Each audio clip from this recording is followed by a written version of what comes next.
தலைப்பின் கீழே முழுமையான செய்திகளை நீங்கள் அறிந்து கொள்வதற்கு இந்த ஆண்டு ஏற்பாடு செய்யப்பட்டிருக்கிறது. அந்த வகையில் இந்த முதல் 10 நாட்கள் பில்லி, சூனியம், ஏவல், மாயம், மந்திரம் என்றெல்லாம் சொல்லப்படுகிற சிஹ்ர் என்ற சூனியத்தை பற்றி இஸ்லாம் என்ன சொல்கிறது? அதை நம்பலாமா? சிஹ்ர் என்ற சூனியத்தின் மூலமாக ஏதாவது பாதிப்புகளை ஏற்படுத்த முடியுமா? அப்படி பாதிப்புகளை ஏற்படுத்த முடியும் என்று நம்பினால் அதை நம்ம செய்யலாமா? இது போன்ற பல சந்தேகங்கள் நம்முடைய சமுதாயத்தில் இருக்கிறது. இது ஒரு பாரதூரமான ஒரு முக்கியமான விஷயமாக இருக்கிற காரணத்தினால் இதை 1 மணி நேர 2 மணி நேர உரையில் சொல்வதை விட முழு ஆய்வோடு ஒரு 10 நாட்கள் சொன்னால்தான் அதுல எல்லா விதமான சந்தேகங்களும் நீங்கி தெளிவு பிறக்கும் என்ற காரணத்திற்காக இந்த தலைப்பு எடுக்கப்பட்டிருக்கிறது. முதலாவதாக நம்ம அறிந்து கொள்ள வேண்டிய விஷயம் என்னவென்றால், இஸ்லாத்தை அல்லாஹ் இரு வகையாக நமக்கு தந்திருக்கிறான். இரு வகை என்னவென்று சொன்னால், ஒன்று மனசுல நம்பக்கூடிய நம்பிக்கை, இரண்டாவதாக செயல்பாடுகள், தொழுகை, நோன்பு, தானம், தர்மம், ஜக்காத்து, ஹஜ்ஜி, இதெல்லாம் நம்முடைய செயல்பாடுகள். அப்ப செயல்பாடுகள் என்று இஸ்லாம் ஒரு வகையாக இருக்கிறது. இன்னொரு வகை என்னவென்று சொன்னால், உள்ளத்துல நம்புற நம்பிக்கை. அல்லாஹ்ண்டா யார், அவனை பற்றின இலக்கணம் என்ன, அதை பத்தி மனசுல நம்பணும். ரசூல் ஸல்லல்லாஹு அலைஹி வஸல்லம் அவர்கள் என்றால் யார், அவங்க எதற்கு அனுப்பப்பட்டார்கள், அவங்க கொண்டு வந்த செய்தி என்ன, இதை பற்றியெல்லாம் நம்ம என்ன செய்யணும்? நம்பிக்கை கொள்ள வேண்டும். மலக்குமார்களை பற்றி, சொர்க்கத்தை பற்றி, நரகத்தை பற்றி, மறுமையில் விசாரிப்பதை பற்றி, விதியை பற்றி, மரணத்திற்கு பிறகு ஒரு வாழ்க்கை இருக்கிறது என்பதை பற்றி, இதுகளெல்லாம் மனசுல நம்புற விஷயம் தானே தவிர செய்கிற விஷயம் இல்லை. அல்லாஹ் ஒருவன் என்பது மனசுல நம்ப முடியும், செஞ்சா காட்ட முடியும். நபிகள் நாயகம் ஸல்லல்லாஹு அலைஹி வஸல்லம் அவர்கள் அல்லாஹ்வுடைய தூதர் என்பதை நம்பத்தான் முடியுமே தவிர செய்ய முடியாது. இப்ப நம்புதல் என்று ஒரு வகையும் செயல்படுதல் என்று ஒரு வகையுமாக நமக்கு இந்த மார்க்கம் தரப்பட்டிருக்கிறது. நம்புவதற்கு அரபு மொழியில் ஈமான் என்று சொல்லப்படுகிறது. செயல்களுக்கு இஸ்லாம். இஸ்லாம் என்றால் கட்டுப்பட்டு நடக்கிறது. தொழுகை இஸ்லாம், நோன்பு இஸ்லாம், ஜக்காத் இஸ்லாம், தான தர்மங்கள் இஸ்லாம், உதவுறது இஸ்லாம், இதெல்லாம் இஸ்லாம் என்ற பெயரிலையும், இதெல்லாம் ஈமான் என்ற பெயரில் அல்லாஹ் ஒருவனை நம்புவது, அல்லாஹ்வுடைய ஆற்றலை நம்புவது, அல்லாஹ்வுக்கு புள்ள குட்டி இல்லைன்னு நம்புறது, அல்லாஹ்வுக்கு எந்த தேவையும் இல்லை நம்புவது, அல்லாஹ் எல்லா சக்தியும், இதெல்லாம் ஈமான். இப்படி ஈமான் என்றும் இஸ்லாம் என்றும் இரு வகையாக நம்முடைய மார்க்கம் வகைப்படுத்தப்பட்டிருக்கிறது. இதை நபிகள் நாயகம் ஸல்லல்லாஹு அலைஹி வஸல்லம் அவங்க வாழ்ந்த காலத்திலேயே இதை நமக்கு தெளிவாக விளக்கி இருக்கிறாங்க. எப்படி விளக்கி இருக்கிறாங்கன்னு கேட்டா, ரசூல் ஸல்லல்லாஹு அலைஹி வஸல்லம் வாழ்ந்த காலத்துல ஜிப்ரீல் அலைஹிஸ்ஸலாம் அவர்கள் ஒரு நாள் வருவாங்க, மனித வடிவத்தில் வருவாங்க. நல்ல தூய்மையான வெண்மையான ஆடை அணிந்து கொண்டு வருவார்கள். அப்ப நபிகள் நாயகம் ஸல்லல்லாஹு அலைஹி வஸல்லத்துக்கு முன்னாடி அவர்கள் அமர்ந்து ஒவ்வொரு கேள்வியா கேட்பாங்க. அப்ப அமர்ந்த உடனே ரசூல் ஸல்லல்லாஹு அலைஹி வஸல்லம் அவர்கள்ட்ட என்ன செய்வார்? அவர் கேள்வி கேட்பார். ஈமான்டா என்னன்னு சொல்லுங்க, அக்பிரனி அனில் ஈமான், ஈமான் என்றால் என்ன என்று எனக்கு சொல்லுங்க அவர் கேட்பார். அப்ப ரசூல் ஸல்லல்லாஹு அலைஹி வஸல்லம் சொல்லுவாங்கன்னா, அன்துமின பில்லாஹி, அல்லாஹ்வை நம்பணும், ஓ மலாயிகத்திஹி, அவனுடைய வானவர்களை நம்பணும், ஓ குத்துபிஹி, அவன் கொடுத்த வேதங்களை நம்பணும், ஓ ருசுலிஹி, அவன் அனுப்பிய தூதர்களை நம்பணும், விதியை நம்பணும், மறுமையை நம்பணும் என்று நபிகள் நாயகம் ஸல்லல்லாஹு அலைஹி வஸல்லம் அவர்கள் சொல்வார்கள். அப்ப அவர் என்ன சொல்வார்னா, சதக்த, கரெக்டா சொன்ன. அவர் கேள்விதான் கேட்க வந்திருக்காரு. மக்களுக்கு ஆச்சரியம், இவர் கேள்வியும் கேட்கிறாரு, இது அறிய வந்திருக்கிறாருன்னு பார்த்தோம்னு சொன்னா, இவரே கரெக்டா சொன்னீங்கன்னு சர்டிபிகேட் அவர் கொடுக்கிறார், ரசூலுல்லாஹ்வுக்கு சர்டிபிகேட் கொடுக்கிறாருன்னு சொல்லி மக்கள் ஆச்சரியப்படுறாங்க. இந்த மக்களுக்கு ஜிப்ரீல் தெரியாது, வந்தவர் ஜிப்ரீல் என்று தெரியாத காரணத்தினால இவரே கேள்வியும் கேட்டுக்கிறாரு, சரியாக தான் சொன்னீர் என்று சொல்கிறாருன்னு சொல்லி ஆச்சரியப்படுறாங்க. அதுக்கப்புறம் என்ன ஆகுதுன்னு கேட்டா, அவர் திருப்பி கேட்கிறாரு, அக்பிர்னி அனில் இஸ்லாம், இஸ்லாம்னா என்னன்னு சொல்லுங்க. அப்ப ரசூல் ஸல்லல்லாஹு அலைஹி வஸல்லம் சொல்றாங்க, நீ தொழுகை நிலைநாட்டணும், ஜக்காத்து கொடுக்கணும், ஹஜ்ஜி செய்யணும், இது மாதிரியான இபாதத்துகளை சொல்றாங்க. ரெண்டா பிரிக்கிறாங்கல்ல. அப்படி கேட்டோன்னு சதக்த, சரியாகத்தான் சொன்னீர்கள் அப்படின்னோட இப்படி ஒவ்வொரு கேள்வியா, கியாம நாள் எப்போ வரும், அதனுடைய அடையாளம் என்ன, இதுகள் எல்லாம் அவர் கேட்பாரு. அதுக்கு ரசூல் ஸல்லல்லாஹு அலைஹி வஸல்லம் விட சொல்லுவாங்க. அவர் என்ன செய்வாரு? கரெக்டா சொன்னீங்க. அவர் போன பிறகு இவர் யாருன்னு தெரியுமான்னு கேட்கிறாங்க. தெரியாது, இவர் தான் ஜிப்ரீல். மனித வடிவத்தில் வந்து இந்த மார்க்கத்தை உங்களுக்கு கற்றுத் தருவதற்காக வேண்டி இந்த கேள்வியை கேட்டு அதுக்கு நான் பதில் சொல்லி அந்த பதிலை நீங்கள் உள்வாங்கி மார்க்கத்தை அறிஞ்சிக்கிறணும் என்பதற்காக அல்லாஹ் அனுப்பி வைத்திருக்கிறான் என்று நபிகள் நாயகம் ஸல்லல்லாஹு அலைஹி வஸல்லம் சொல்வார்கள். அப்ப இதுல என்ன விளங்குறது? அல்லாஹ்வுடைய தூதர் ரெண்டா பிரிக்கிறாங்க பாருங்க. இஸ்லாம்னு ஒன்னு இருக்கிறது, ஈமான் ஒன்னு இருக்கிறது. இந்த இஸ்லாம்ங்கிற இந்த செயல்பாடுகள் இருக்கு பாத்தீங்கன்னா, அதுல ஏதாவது குறைபாடுகள் இருந்தால் அல்லாஹ் மன்னிச்சுக்கிறான். அதுல வந்து அதுக்கு மன்னிப்புக்கு உரிய ஒரு விஷயம். ஈமான்ல குறைபாடு இருந்துச்சுன்னு வைங்க, அல்லாஹ் மன்னிக்கவே மாட்டான். அல்லாஹ் பத்தி ஒருத்தன் சரியா நம்பவே இல்லை. தொழுகை நோன்பு எந்த குறையும் கிடையாது. தொழுகை கரெக்டா செய்வான், நோன்பு கொடுப்பான், ஜக்காத்து கொடுப்பான், பரிவார வழக்கு எல்லாம் செய்வான். அல்லாஹ்வை பத்தி சரியா நம்பல, ஏதாவது கூலி கிடைக்குமா? அல்ல அல்லாஹ்வை பற்றி, ரசூலை பற்றி, மலக்குகளை பற்றி, சொர்க்கத்தை பற்றி, மறுமையை பற்றி இதுல எதையுமே நம்ப மாட்டேங்கிறான். விதியெல்லாம் ஒண்ணு கிடையாதுங்கிறான். ஆனா 5 வேளையும் தொழுகிறான். இவனுக்கு அல்லாஹ் கூலி கொடுப்பானா? நம்புற விஷயத்தில் கோளாறு ஏற்படுமையானால் இந்த செயல்களுக்கு எந்த கூலியும் கிடையாது. அப்ப பேசிக் அஸ்திவார அடித்தளம் என்னன்னு கேட்டா நம்பிக்கை தான். அப்ப அல்லாஹ்வை நம்புறதா இருந்தாலும் சரி, மலக்க நம்புறதா இருந்தாலும் சரி, அல்லாஹ் நம்ப வேண்டிய 6 முக்கியமான விஷயங்கள் சொல்றோம் இல்லையா, அந்த 6ல எதை நம்பினாலும் சரி, அதை பற்றி இஸ்லாத்தில் என்ன சொல்லப்பட்டிருக்கோ அத்தனைக்கும் மாற்றம் இல்லாத வகையில் நம்ப வேண்டும். இதை அதையும் சேர்த்து நம்பக்கூடாது. உண்டு என்று இல்லைன்னு நம்ப முடியுமா? முரண்பாடாக நம்ம நம்ப முடியாது. அப்ப இந்த மாதிரியாக இஸ்லாத்தை வந்து நமக்கு பிரித்து தந்திருக்கிறது. இப்ப சூனியம்ங்கிறோம்ல, அது ஒரு செயல்லாம் கிடையாது. அதை பத்தி நம்ம எப்படி நம்புறது சம்பந்தப்பட்ட விஷயம். சூனியம் இருக்குது என்று நீங்கள் நம்பினீர்களே, ஆனால் அது அல்லாஹ்வை பற்றிய நம்பிக்கையில் எப்படி பாதிப்பை ஏற்படுத்துகிறது, அல்ல ஏற்படுத்துமா ஏற்படுத்தாதா? சூனியத்தை நீங்கள் நம்பினீர்களே, ஆனால் அல்லாஹ்வுடைய ரசூலை பற்றிய ஒரு மதிப்பீட்டில் அது பாதிப்பை ஏற்படுத்துமா ஏற்படுத்தாதா? ஏற்படுத்தும் என்றால் அது பயங்கர குற்றம். இபாதத்துகளை விடுவதால் ஏற்படுகிற குற்றத்தை விட பயங்கரமான குற்றம். இதை நம்புவதனால் அல்லாஹ்வை பற்றிய நம்பிக்கையில கோளாறு குறைபாடு ஏற்படுத்துமையானால் அப்ப அதுவும் என்னது? பயங்கரமான குற்றம். அப்ப பயங்கரமான குற்றமாக ஆக்கக்கூடிய விஷயம் எது? நம்பிக்கை. இப்ப நம்பிக்கை விஷயத்துல ரொம்ப கவனம் இருக்கணும். இப்ப ஒருத்தன் வந்து செத்து போனால்தான் அவளியாவே உதவி தாங்கன்னு கேட்கறான். இப்படி கேட்கும் பொழுது இந்த நம்பிக்கை எந்த நம்பிக்கை உள்ளத்தில் இருக்கிறது? அல்லாஹ் ஒருத்தங்கிற நம்பிக்கை ஒரு பக்கம் இருக்கிறது, அல்லாஹ்வை தவிர வணக்கத்துக்குரியவன் யாரும் இல்லைங்கிறது ஒரு பக்கம் இருக்கிறது. இன்னொரு பக்கம் என்ன இருக்குன்னு கேட்டா, இவங்களும் வணக்கத்துக்குரியவங்க தான் மோதுது, அதெல்லாம் மன்னிப்பு இல்லை. அதனால இணை கற்பிக்க எல்லாம் என்ன செய்ய மாட்டேங்கிறான்? நீ அல்லாஹ்வை தவிர யாரும் இல்லைங்கிற, அப்ப அவர் ஒருத்தர் இருக்காருங்கிற, அப்ப நம்பிக்கை தப்பா இருக்கப்பா. அப்ப அல்லாஹ்வை தவிர யாரும் இல்லை என்கிற லா இலாஹ இல்லல்லாஹ்வுக்கு மாற்றமாக இருக்குமையானால் அது பயங்கரமான குற்றம். இப்படி வந்து மார்க்கத்தில் எடுத்துக்கொள்ளப்படும், அல்லாஹ் எடுத்துக்கொள்வான். அப்ப நம்முடைய நம்பிக்கைகள் அல்லாஹ்வை பத்தின எந்த ஒரு விஷயத்தை நம்ம நம்ப வேண்டும் என்று சொல்லப்பட்டிருக்கிறதோ அல்லாஹ்வை அப்படி நம்பணும். அதுக்கு மாத்தமா ஒரு நம்பிக்கை உங்கள்ட்ட உள்ளத்துல வறுமையானால் அப்ப அல்லாஹ்வை நம்பினதுல கோளாறு ஏற்பட்டுருச்சு. அல்லாஹ்வுடைய ரசூலை நம்பணும்னா எப்படி நம்பணும்? அப்படி நம்பணும்.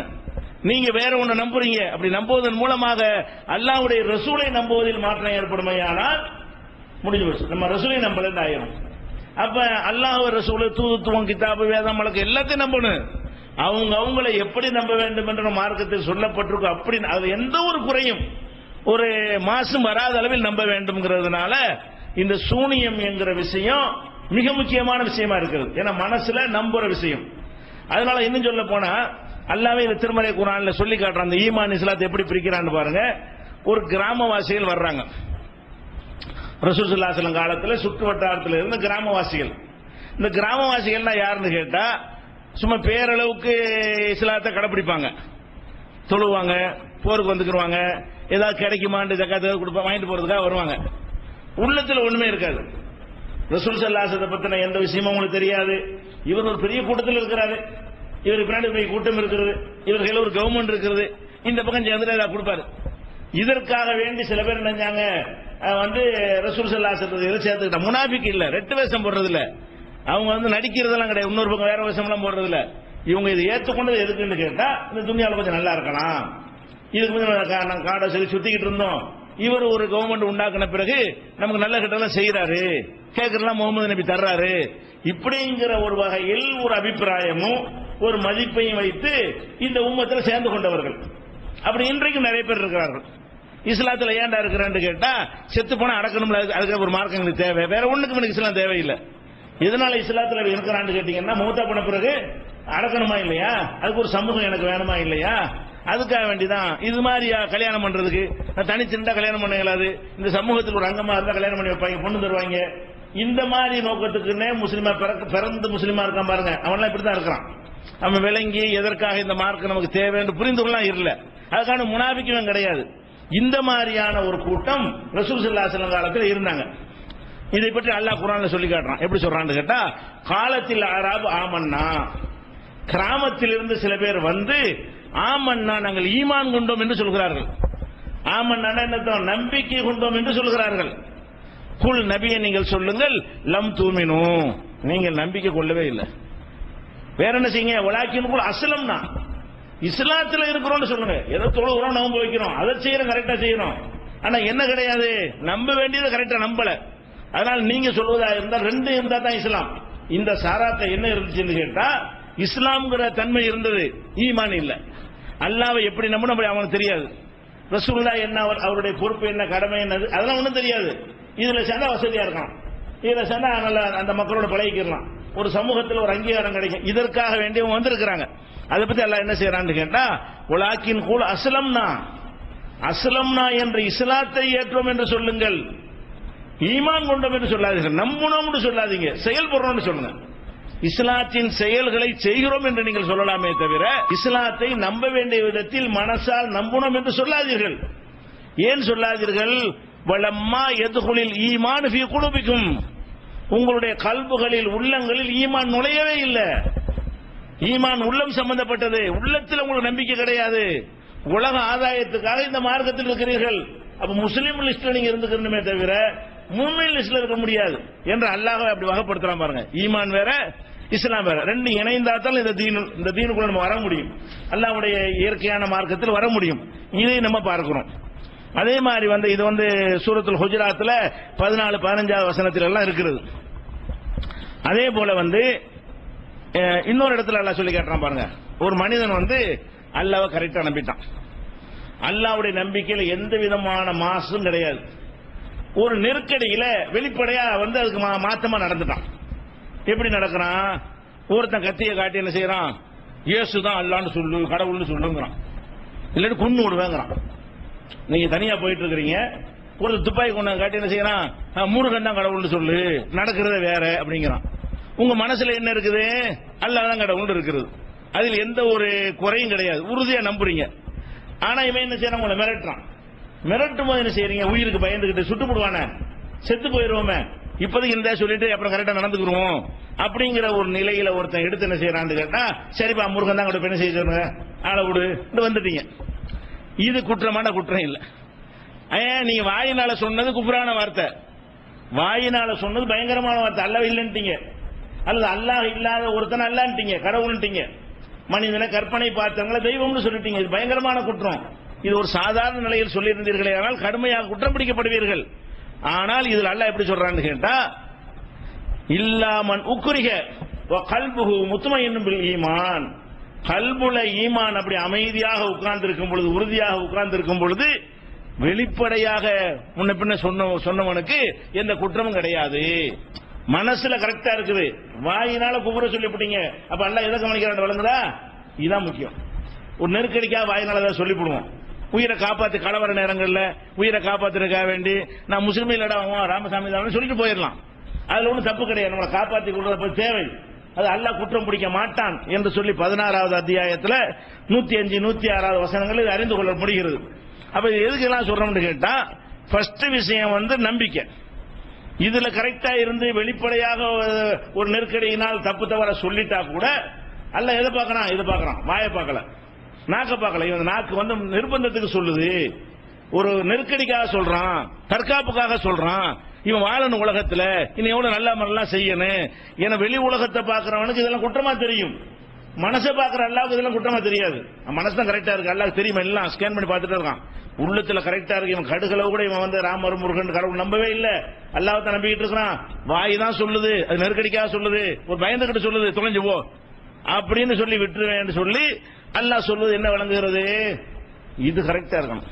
நம்புற விஷயம், அல்லாஹ் பத்தி நம்புற விஷயத்துல ஒரு குறைபாடு வந்துச்சு என்றால் மறுமையே பாழாயிரும். நம்முடைய இபாதத்து வணக்கம் எல்லாம் சுருட்டி முடிஞ்சு எரிஞ்சிருவான். நீங்க என்னை நம்புறது நம்பவில்லை, என்னுடைய தூதரை நம்ப வேண்டிய விதத்தில் நம்பவில்லை, உன்னுடைய அமல்கள் எனக்கு தேவையில்லை, என்னை என்ன மாதிரி ஒத்துக்கொள்ளணுமோ அந்த மாதிரி நீ ஒத்துக்கொண்டாயா அப்படின்னு எல்லாம் கேட்பான். அதான் நம்ம ஏற்கனவே இந்த ஜிப்ரீல் கேள்வி கேட்ட கேள்வியிலையும் இந்த ஆயத்தும் ஒத்து போற காட்சி நீங்க பாக்குறீங்க. அதனாலதான் இப்ப என்ன செஞ்சிருக்கோம்னா இந்த சிகருங்கிற ஒரு விஷயத்தை எடுத்துக்கொள்றோம். அதுபோல நபிகள் நாயகம் ஸல்லல்லாஹு அலைஹி வஸல்லம் எதுக்கு இதெல்லாம் சொல்றோம்னா ஈமான் இஸ்லாம்னு பிரித்து, ஈமான் ரொம்ப அவசியமான ஒன்று, அதை பாதிக்கிற விஷயங்கள் அதிக கவனமா இருக்கணும். வணக்க வழிபாடுகளில் கவனமா இருக்கணும். அதை விட கவனமா எதுல இருக்கணும்னு கேட்டா ஈமானை பாதிக்கிற விஷயங்கள்ல கவனம். ஈமான் இது பாதிக்குமா பாதிக்காதா இதுலயே கவனமா இருக்கணும். ஈமான் பாதிக்கப்பட்டது என்றால் வேறு இல்லாத மரம், அதுல எவ்வளவுதான் காய்க்கிற மாதிரி இருந்தா ஒரு நாள்ல விழுந்துடும். வேற அறுத்து போச்சுன்னா வேற அறுத்துட்டீங்க, மரம் இருக்குது, நிறைய மாம்பழம் இருக்கிற மாதிரி தெரிகிறது, வேற பிடிச்சி உருவிட்டாங்க, ஆசிட்ட ஊத்தி விட்டாங்க, வேரெல்லாம் அழுகி போச்சு, கரிஞ்சு போச்சு, அது செய்ய கொஞ்சம் கொஞ்சமா எல்லாம் விழுந்து போயிடும், ஒண்ணுமே இருக்காது, மரம் வளராது, அதுக்கு உறுதிப்பாடு இருக்காது. அந்த மாதிரியான ஒரு அடிப்படையில் தான் இஸ்லாம் இது சொல்லித் தருகிறது. நபிகள் நாயகம் ஸல்லல்லாஹு அலைஹி வஸல்லம் அவர்கள் கனிமத்து பொருள் இந்த மாதிரி பங்கு வச்சு கொடுப்பாங்க. கொடுக்கும்போது ஒரு ஆளு கொடுக்கல, எல்லாரும் கொடுத்தாங்க, ஒரு ஆளுக்கு என்ன செய்யல கொடுக்கல.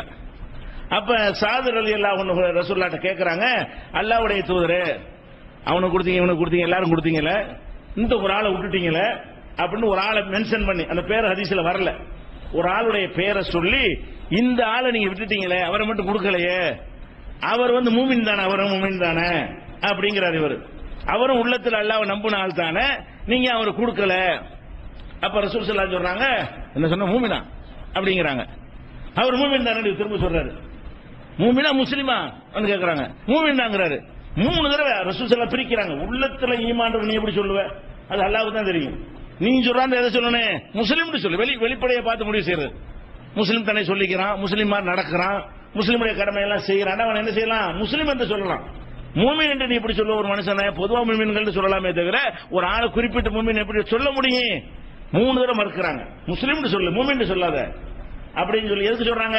உண்மையில ஒரு மூமினா இருக்கலாம், இதே நீ சொல்ற மூமின் ஈமான் அல்லாஹ்வுக்கு தானே தெரியும் உள்ளத்துல உள்ளது. அப்படி மார்க்கத்தில் பிரித்து வைத்திருக்கிற காட்சியை பார்க்கணும். இது அபூதாவுதுல 4683, அகமதுல 1522, இந்த மாதிரி இப்ப நிறைய இடங்கள்ல என்ன இருக்குது இருக்கிற காட்சியை பார்க்கணும். அப்ப அதனால இப்ப என்ன செய்யறோம்னா நம்ம ஃபர்ஸ்ட் சிகருங்கிறது இருக்குல்ல, அது ஒரு அமல செயலா, சிகருன்னு ஒரு செயலா நம்பிக்கையா, நம்பிக்கை. அப்ப சிகரு என்பது நம்பிக்கை சார்ந்த விஷயமா இருக்கிறதுனால அதை நம்பலாமா நம்ப கூடாதா, நம்பினா என்னென்ன பாதிப்பு ஏற்படும், அப்படி ஒண்ணு இருக்குதா இல்லையா, இருக்குது என்று நம்பினால் என்ன விளைவு ஏற்படும், இல்லை என்று நம்பினால் என்ன விளைவு ஏற்படும், இதை நம்ம அறிந்து கொள்ள வேண்டும். இது ஃபர்ஸ்ட் மனசுல பதிய வைத்துக் கொள்ள வேண்டிய முக்கியமான விஷயம். அடுத்ததாக இப்ப இந்த சிகரு சம்பந்தத்தை எடுத்துக்கொண்டீர்களே, ஆனால் முஸ்லிம்கள் மத்தியில பெரும்பாலான அதிகமான மார்க்க அறிஞர்கள் சொல்றவங்கள என்ன செய்யறாங்க, சிகரு ஒண்ணு இருக்குது, அதை வைத்து என்ன வேண்டாலும் செய்யலாம், நல்லா இருக்கிறவன் கிறுக்கனாக்கிடலாம், பொண்டாட்டி பிள்ளைய பிரிச்சு போடலாம், கை காலை முடக்கிடலாம், செத்தவனை கூட உசுராக்கலாம், உசுரா இருக்கணும் அப்படி சொல்றவங்க இருக்கிறாங்க. எக்ஸ்ட்ரீமா போய் செத்தவனை கூட உசுராக்க முடியும், உசுரா இருக்கிறவனை கூட சாவடிச்சிட முடியும், இந்த சிகரை கொண்டு என்ன வேண்டாலும் செஞ்சிடலாம், எதை வேண்டாலும் வீழ்த்தி விடலாம் என்கிற கருத்து தான் அதிகமான முஸ்லிம் அறிஞர்களுடைய கருத்தாக இருக்கிறது. நம்பர் எடுத்து பாத்தீங்கன்னா, லிஸ்ட் எடுத்து பாத்தீங்கன்னா, சிகருங்கிறது பயங்கரமான ஒரு பாரதூரமான விஷயம் என்பது போல இருப்பது போலவும், அப்படி ஒன்று செய்ய முடியும் என்பது போலவும், அதை கொண்டு எந்த ஒரு இதை வீழ்த்தி விட முடியும் என்பது போலவும் அவங்க நம்புகிறார்கள். அப்படி நம்புவதற்கு என்ன செய்வாங்கன்னு கேட்டா, குர்ஆனுடைய சில வசனங்களை கொண்டாந்து காட்டுவாங்க, நம்புறது சில வசனங்களை காட்டுவாங்க. அப்படி நம்புவதற்கு சில ஹதீஸ்களை கொண்டு வந்து காட்டுவாங்க. அப்ப குர்ஆன் இப்படி ஒரு ஆச்சா, இன்னொரு சாரார் இருக்கிறாங்க, சிகருங்கிறது ஒரு ஏமாத்து வேலை தான், அதை கொண்டு ஒண்ணுமே செய்ய முடியாது, எந்த ஒரு பாதிப்பையும் கடுகளவு கூட யாருக்கு என்ன செய்ய முடியாது, செய்ய முடியாது. ஒரு தந்திரம் பண்ணலாம், ஒரு பொருளை இல்லாத பொருளை உருவாக்குற மாதிரி ஒரு தந்திரம் பண்ணலாமே தவிர அதை கொண்டு இல்லாத ஒன்றை உண்டாக்க இயல. சிகர் மூலமா இந்த மைக் இருக்குன்னு வைங்களேன், ஒரு தந்திரத்தை கத்துக்கொண்டு இங்க இருக்கிற மைக்கை காணாக்கிற முடியும். உங்க கண்ணை விட்டு எங்க இருக்கு, எங்க ஒளிச்சிடலாம், டக்குனு உங்க கண்ணுக்கு தெரியாத விதத்தில் மறைச்சிட முடியுமே தவிர இதை இல்லாமல் ஆக்க முடியாது. இந்த இடத்துல ஒண்ணுமே இல்லாம இருக்கு, திடீர்னு ஒரு 3வது மைக் வைக்க முடியுமா, முடியாது. வைக்கிறதால என்ன செய்யுங்க, ஏற்கனவே செட்டிங் பண்ணி அது 3வது மைக் எங்க மறைச்சு வைக்கப்பட்டு டக்குனு வச்சிருது, உங்கள் கண்கள் காணாத நேரத்தில் அதை செஞ்சிடுறது. இதுதான் இப்படித்தான் செய்ய இயலும். வேற ஒரு இல்லாத உண்டாக்குறது, இருக்கிறத அழிக்கிறது, அது சிகரனும் கிடையாது. இப்படியான கருத்துடையவர்கள் குறைந்த எண்ணிக்கையில் இருக்கிறார்கள். இஸ்லாமிய அறிஞர்கள் கம்மியான அறிஞர்கள் என்ன சொல்றாங்கன்னு கேட்டா சிகருங்கிறது சும்மா கற்பனை தான், பொய் தான், ஏமாத்திருக்க அதிசயம் சொல்றாங்களே தவிர அதை கொண்டு ஒண்ணுமே பண்ண இயலாதுன்னு சொல்றாங்க. இவங்களும் என்ன செய்யறாங்கன்னா குர்ஆனை தான் காட்டுறாங்க. சிகரு இருக்குன்னு சொல்றான் பாருங்க, அவனே என்ன செய்யறான், குர்ஆனுடைய சில வசனங்களை கொண்டாந்து போடுற பத்தியெல்லாம் அல்லாஹ்வே சொல்றான் சிகரை பத்தி. ரசூலுல்லாஹ் பாருங்க அவங்களே அப்படி சொல்றாங்கன்னு சொல்லி என்ன செய்யறது, குர்ஆனுடைய சில வசனங்களை சொல்வது, சில ஹதீஸ்களை சொல்வது, ரெண்டு சாராருமே. அது இருக்குது என்பவர்களும் என்ன செய்யறாங்க, குர்ஆன்ல இருக்கிறோம் நாங்க செய்யற நம்புறோங்கிறாங்க. இல்லங்கிறவனு குர்ஆன்ல அப்படி சொல்ல விளங்காம சொல்ற, அதுக்கு எதிராக தான் குர்ஆன்ல இருக்குது என்று சொல்லி அவங்களும் மறுக்கிறாங்க. அப்ப ரெண்டு சாராருமே குர்ஆன்ல இருக்குது ஹதீஸ்ல இருக்குது என்று சொல்லி தான் இந்த கருத்து இஸ்லாத்துக்கு எதிராக போகணும்னு நினைச்சு அவங்க செய்யல. அவங்க ஒரு வசனத்தை பாக்குறாங்க, அந்த கருத்தை சொல்லுது அவங்களுக்கு படுகிறது அப்படின்னு நம்பிடுறாங்க. ஒரு ஹதீஸ பாக்குறாங்க, இதன் மூலம் இருக்கிற மாதிரி தானே தெரியுது, நம்ம நம்பிட்டு போயிருவோமே அப்படின்னு நம்பிக்கொண்டிருக்கிற காட்சியை பார்க்கிறோம். அப்ப இதுல என்ன இந்த மாதிரி வரையில என்ன செய்யறது, சிகருக்குள்ள போறதுக்கு முன்னாடி குர்ஆன்லயே ஒரு ரெண்டு விதமாக ஒரு கருத்து கொள்ற மாதிரி வசனம் இருக்குன்னு வைங்க, அதை எப்படி புரிந்து கொள்வது? அல்ல குர்ஆன்ல ஒரு விதமாகவும் ஹதீஸ்ல வேற ஒரு விதமாகவும் இருக்குன்னு வைங்க, நேர்மாத்தமா இருக்குன்னு வைங்க, அதை எப்படி புரிந்து கொள்வது என்பதற்கு ஒரு பொதுவான ஒரு அடிப்படை இருக்கிறது. அந்த அடிப்படைக்கு உட்பட்டு தான் நம்ம என்ன செய்யணும், புரிந்து கொள்ள வேண்டும். இப்ப குர்ஆனை புரிந்து கொள்வது எப்படின்னு கேட்டா, இப்ப குர்ஆன்ங்கிறது அல்லாஹ்வுடைய வேதம். இதுல நம்ம யாருக்கா சந்தேகம் இருக்கா? சந்தேகம் இல்ல. அல்லாஹ் விவரமானவன், ஜீனியஸ், அதுல யாருக்கா சந்தேகம் இருக்கா? சந்தேகம் இல்ல. அல்லாஹ் பொய் சொல்ல மாட்டான், சந்தேகம் இருக்கா? அல்லாஹ்வுக்கு அறியாமை இல்ல, இதுல யாருக்கா சந்தேகம் இருக்கா? அப்ப அல்லாஹ்வுடைய மார்க்கம் இதை நம்புறோம். இந்த மார்க்கத்தை தந்தவன் யாரு? சூப்பர் பவரா இருக்கிற ஒருத்தன், சர்வ சக்தி உள்ள ஒருத்தன், அனைத்தையும் அறிந்திருக்கிற ஒருத்தன், மறதிக்கும் அறியாமைக்கும் அப்பாற்பட்ட ஒருத்தன், அந்த மாதிரியான ஒருவன் மூலமாக நமக்கு இந்த மார்க்கம் தரப்பட்டிருக்கிறது. அதே போல இந்த மார்க்கம் யார் வழியாக நமக்கு தரப்பட்டிருக்கு சொன்னா, இந்த உலகத்தில் படைப்புல ரொம்ப நம்பிக்கையாளர், எதிரிகளை நம்பிக்கையாளர் என்று பாராட்டிய ஒருவர் வழியாக நமக்கு இந்த மார்க்கம் தரப்பட்டிருக்கிறது. அப்ப இந்த அல்லாஹ்விடம் இருந்தும் ரசூல் வழியாகவும் இந்த மார்க்கம் கிடைத்திருந்தால் அதுல இருந்து புத்தாம் பொதுவான கான்செப்ட் என்ன, இதுல முரண்பாடு இருக்கக்கூடாது, கிறுக்குத்தனம் இருக்காது. அப்படித்தான் இறைவன் அந்த செய்தியா இருந்தா இருக்க முடியும். அப்ப இது அல்லாஹ் சொன்னான் என்ற ஒரு பார்வையை வைத்துக் கொண்டு அதுக்கு ஏற்றவாறு தான் குர்ஆனை விளங்கணும். குர்ஆனை மேலோட்டமா என்ன செய்யக்கூடாது, ஒரு வசனத்தை வைத்துக் கொண்டு நம்மளா ஒரு வியாக்கியானம் கொடுத்துட்டு போயிடக்கூடாது. குர்ஆனுடைய ஒட்டுமொத்தமாக பார்க்க வேண்டும். அந்த ஒட்டுமொத்தமான சாராம்சத்தை வைத்துக் கொண்டு இந்த வசனத்தை இப்படி வழங்கலாமான்னு சிந்திக்கணும். ஒரு உதாரணம் எடுத்துக்கிறோமே, குர்ஆனுடைய ஒட்டுமொத்த கான்செப்ட் என்ன? ஏகத்துவம். எதுக்கு அல்லாஹ் தூதன் அனுப்புறான்? என்னைய வணங்குனதுல அனுப்புறான். வேற எதுக்கு அனுப்புறான்? நான் தானே உன்னை படைச்சேன், என்னை விட்டு இதுல கல்ல வணங்குறீங்க, மண்ணை வணங்குறீங்க, மரத்தை வணங்குறீங்க, படைச்ச என்னைய வணங்கடா, இதை சொல்வதற்கு தான் தூதர்கள் அல்லாஹ் அனுப்புறான். எல்லா தூதர்களும் உலகத்துக்கு சொன்ன கொள்கை என்ன? லா இலாஹ இல்லல்லாஹ் சொன்னாங்க. எல்லா வேதங்கள்லையும் அந்த அஸ்திவாரம் என்னன்னு கேட்டா இதுதான். அப்படி இப்படி இருக்கிற நேரத்தில் ஒரு சில பெரியார்கள், ஒரு சில நபிமார்கள், ஒரு சில மனிதர்கள் வாழ்க்கையில சில அற்புதங்களை எல்லாம் நிகழ்த்தி காட்டியிருப்பான். இருப்பானா குர்ஆன்ல அதுவும் இருக்கத்தான் செய்யும். அல்லாஹ்வைத்தான் வணங்கணும், அல்லாஹ் மாதிரி யாரும் இல்லைங்கிறதும் இருக்கும். அதே நேரத்தில் பாத்தீங்கன்னா சில மனிதர்கள், இறை தூதர்களான மனிதர்களா இருக்கட்டும், இறை தூதர் அல்லாத சில நல்லடியார்களா இருக்கட்டும், அவங்க வழியாக சில அதிசயங்கள் அல்லாஹ் நிகழ்த்தி காட்டி இருப்பான். இதை பார்த்த உடனே உதாரணம் மரியம் அலைஹிஸ்ஸலாம் இருக்கிறாங்க. அவங்க சின்ன குழந்தையா இருக்கும்போது பள்ளிக்கு நேர்ச்சை செய்து விடப்பட்டாங்க.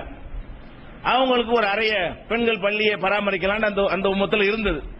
அவங்க பள்ளியை பராமரிப்பதற்காக தங்கி இருக்கும் பொழுது ஜக்கரியா நபி தான் அவங்களை எடுத்து வளர்க்குறாங்க. அவங்க பார்க்குவாங்க, மரியமுடைய அறையில சாப்பாடு இருக்கும். யா மரியம் அண்ணா அலைக்கி ஹாதா, மரியமே இது உனக்கு எங்க இருந்து கிடைச்சது அப்படின்னு கேட்பாரு. அப்ப அவங்க என்ன செய்வாங்க, காலத்து ஹீமின் இந்தில்லா, இது அல்லாஹ்விடம் இருந்து கிடைத்தது அப்படின்னு அவங்க சொல்லுவாங்க. அப்பதான் ஜக்கரியா நபிக்கு என்ன ஆகும்னா ஒரு சிந்தனை வரும், இந்த அம்மாவுக்கு எந்த ஒரு சீசன்ல இல்லாத பழங்கள்லாம் அந்த அம்மாவுக்கு கிடைக்கிறது, வித்தியாசமான உணவுகள்லாம் இறைவன் பொறுத்திருந்து கிடைக்கிறது. அப்படிப்பட்ட இறைவன் தள்ளாத வயசுல எனக்கு பிள்ளை, ஒரு நீண்ட காலம் ஒரு பிள்ளை இல்ல, பல முதிர்ந்த வயசு அடைஞ்சிட்டாரு, தள்ளாத வயசு அடைஞ்சிட்டாரு, இவர் குழந்தையே இல்ல.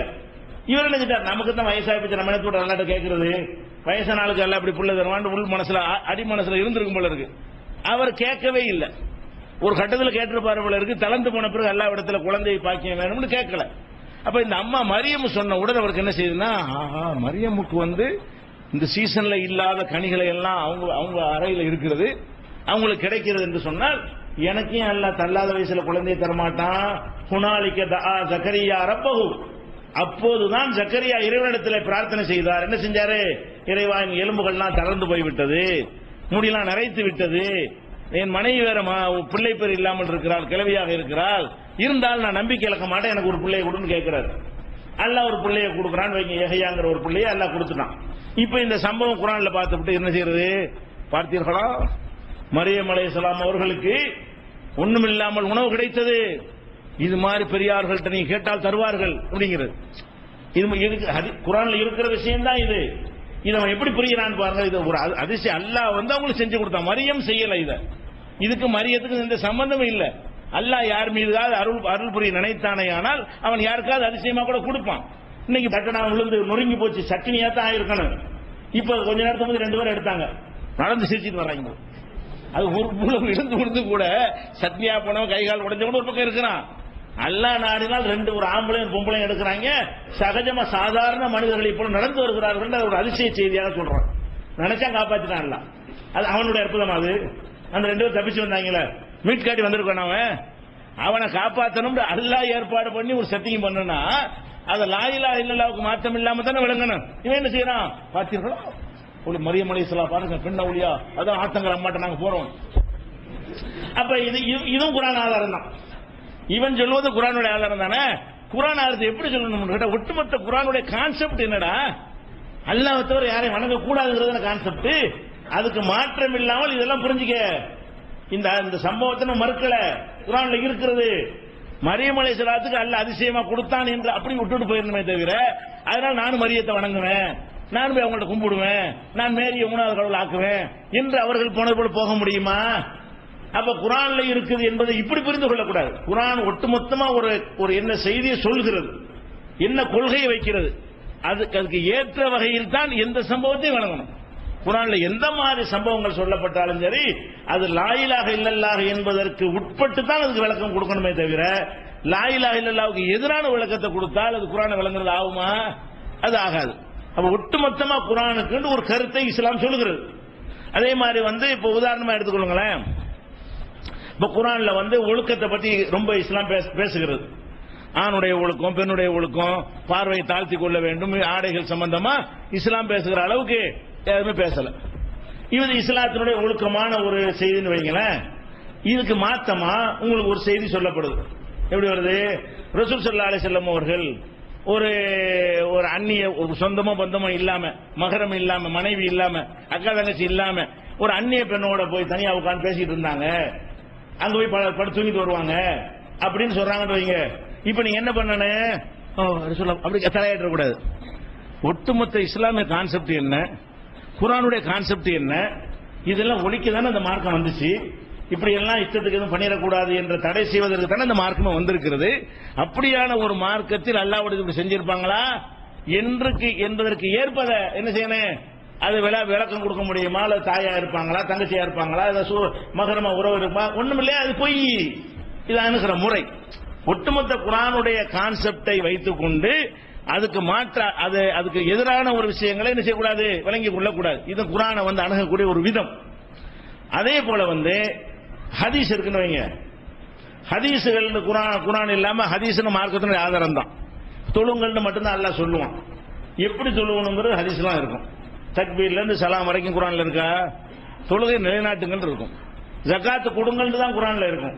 யார் யாருக்கு என்னென்ன கடமை எவ்வளவு கொடுக்கணுங்கிறதெல்லாம் குர்ஆன்ல இருக்கு. ஆனா கிடையாது.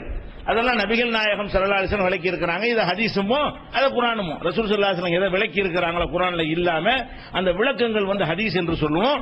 குர்ஆன் அல்லாஹ்வுடைய வேதத்தை செய்வோம், வேதம் குர்ஆன் சொல்லுவோம். அப்ப குர்ஆன் ஹதீஸ் ரெண்டுமே மார்க்க ஆதாரமா இருந்தாலும் ரெண்டு சமம் கிடையாது. நல்லா விளங்கிக்கணும். மற்ற எதையும் விட ஹதீஸ் உயர்ந்தது. ஆனா குர்ஆன் ஹதீஸ் சமமாண்டா சமம் கிடையாது. ஏன் சமம் கிடையாதுங்கிறோம்? அல்லாஹ் சொன்னதும் உண்மைதான், அல்லாஹ்வுடைய ரசூல் சொன்னதும் உண்மைதான். அந்த வகையில் ரெண்டு சமம் தான். ரசூல் ஸல்லல்லாஹு அலைஹி வஸல்லம் ஒரு செய்தியை சொன்னார்களே ஆனால் அது கண்டிப்பா பொய்யாக இருக்காது. அல்லாஹ் ஒரு செய்தியை சொன்னானே ஆனால் கண்டிப்பா அது பொய்யாக இருக்காது. அந்த வகையில் ரெண்டு உண்மைதான். எதுல வித்தியாசம் என்று சொன்னால், இப்ப ரசூல் ஸல்லல்லாஹு அலைஹி வஸல்லம் நம்ம காலத்துல வாழ்றாங்கன்னு வைங்க, நம்ம காலத்துல வாழ்றாங்க அல்ல அவங்க காலத்துல நம்ம வாழ்றோம். அப்படி வாழும்போது குர்ஆன்ல இருந்து ஒரு வசனத்தை வச்சு ரசூல் ஸல்லல்லாஹு அலைஹி வஸல்லம் சொல்றாங்க உங்களுக்கு. அடுத்து அவங்களா ஒரு செய்தி உங்களுக்கு சொல்றாங்க, ரெண்டையுமே உங்க காதால கேட்கறீங்க, ரெண்டுமே வஹி தான். இதுல ஒன்னு வசந்தது ஒன்னு தாழ்ந்ததுன்னு கிடையாது, இரண்டுமே அல்லாஹ்வுடைய செய்தி தான், ரெண்டு சமமானதுதான், சமமா இதுல மாற்று கருத்து கிடையாது. அதே நேரத்தில் அவங்க வாழாத, அவங்க மரணித்து பல ஆண்டுகளுக்கு பிறகு நம்ம வாழ்ந்து கொண்டிருக்கிறோம். அவங்க சொன்ன செய்தி இருக்கு இல்லையா, அதை நம்ம கேட்கல.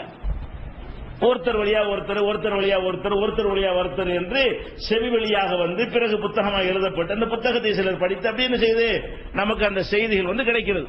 ஹதீசுகள் ரசூல் ஸல்லல்லாஹு அலைஹி வஸல்லம் காலத்திற்கு பிறகு ஒருத்தர் வழியாக வருகிறது.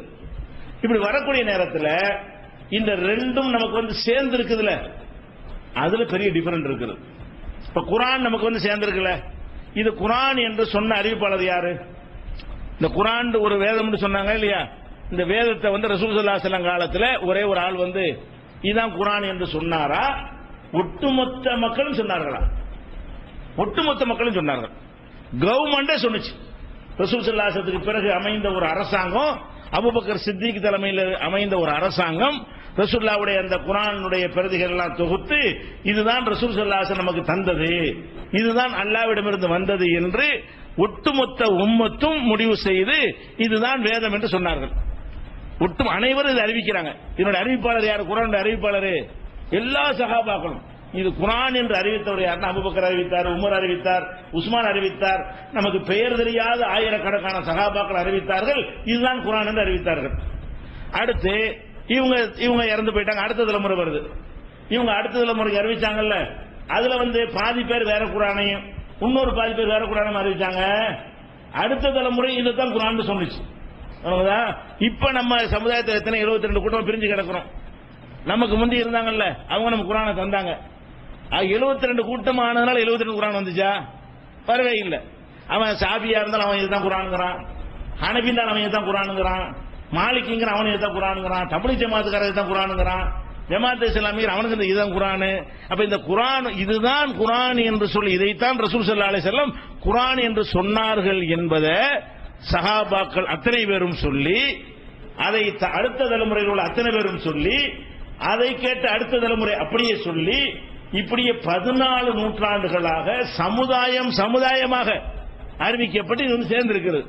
அப்ப இதைத்தான் குர்ஆன் என்று ரசூல் ஸல்லல்லாஹு அலைஹி வஸல்லம் சொன்னார்கள் என்பதற்கு ஒரு சாட்சியோ 2 சாட்சியோ கிடையாது.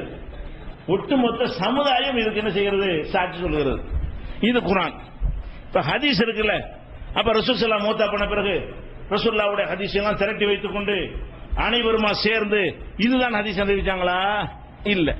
ஹதீஸ்களை திரட்டவும் இல்லை, அதுக்கு எந்த முயற்சி செய்யவும் இல்லை, அதை தூக்குறதுக்கான எந்த வேலையும் அல்லாஹ்வுடைய ரசூலும் செய்யல. அபூபக்கர் உமர் யாருடைய ஆட்சி காலத்திலையும் 4 கலீஃபாக்களுடைய ஆட்சி காலத்திலையும் இந்த குர்ஆனை தான் தொகுப்பதற்கு பாடுபட்டு நம்மகிட்ட கொண்டாந்து சேர்த்தார்களே தவிர ஹதீஸ்களை என்ன செய்யல, அது ஒரு புஸ்தகமாக்கி தந்த ஒரு குழப்பம் இருந்திருக்காது. அவங்க காலத்திலேயே குர்ஆனை கொடுத்த மாதிரி ரசூலுல்லாஹ் எல்லாரும் வா நீங்க கேட்டதெல்லாம் சொல்லுன்னு உட்கார வச்சு 50 பேர்கிட்ட கேட்டு எழுதி அவ்வளவு பேர் இதா ஹதீஸ் சொல்லி இருந்தார்களே, ஆனால் அப்படியே தலைமுறையா சேர்ந்திருக்குமே, ஆனால் ஹதீஸ்லயும் டவுட் வராது. 100% ரசூலுல்லாஹ் சொன்னதான் வந்துடும். இது எப்படி வருகிறது தெரியுமா? ரசூலுல்லாஹ் அப்படி கையை உயர்த்தினார்கள் ஒரு ஹதீஸ் வருதுன்னா இது எத்தனை பேர் சொல்றாங்க? 2 பேர் தான் சொல்லுவாங்க. பல்லாயிரக்கணக்கான சஹாபாக்கள் தொழுது இருக்கிறாங்க, ரசூலுல்லாஹ் பின்னாடி பார்த்திருக்கிறாங்க, அவங்கள்ட்ட கேட்டு இருக்கிறாங்க. ஆனாலும் இந்த செய்தி எத்தனை பேர் வழியா தான் வரேன்? ஒரு 2 பேர் சொல்லியிருப்பாரு. அந்த 2 பேர் அடுத்த தலைமுறையில் ஒரு 3 பேருக்கு சொல்லுவாரு, அந்த 3 பேர் அடுத்த ஒரு 4 பேருக்கு சொல்லுவாரு. இப்படியாக ஒருத்தர் 2 பேர், சிலது ஒருத்தர் மட்டும் சொல்லுவாரு. சில ஹதீஸ் எப்படி இருக்கு, அவ்வளவு மக்கள் வாழ்ந்த சபையில் நடந்த ஒரு சம்பவம் ஒருவர் சொல்வார், ஒரே ஒரு சஹாபி தான் சொல்லியிருப்பார், மற்ற யாரும் சொல்லி இருக்க மாட்டாங்க. அப்ப அந்த ஒருத்தர் வழியா தான் நமக்கு சேர்ந்திருக்கு. இப்படி யார் சொன்னா, உனக்கு யார் சொன்னா, உனக்கு யார் சொன்னான்னு கேட்டா எங்க போய் முடியும்? ஒரே ஒருவர் சொல்லுகிறார்.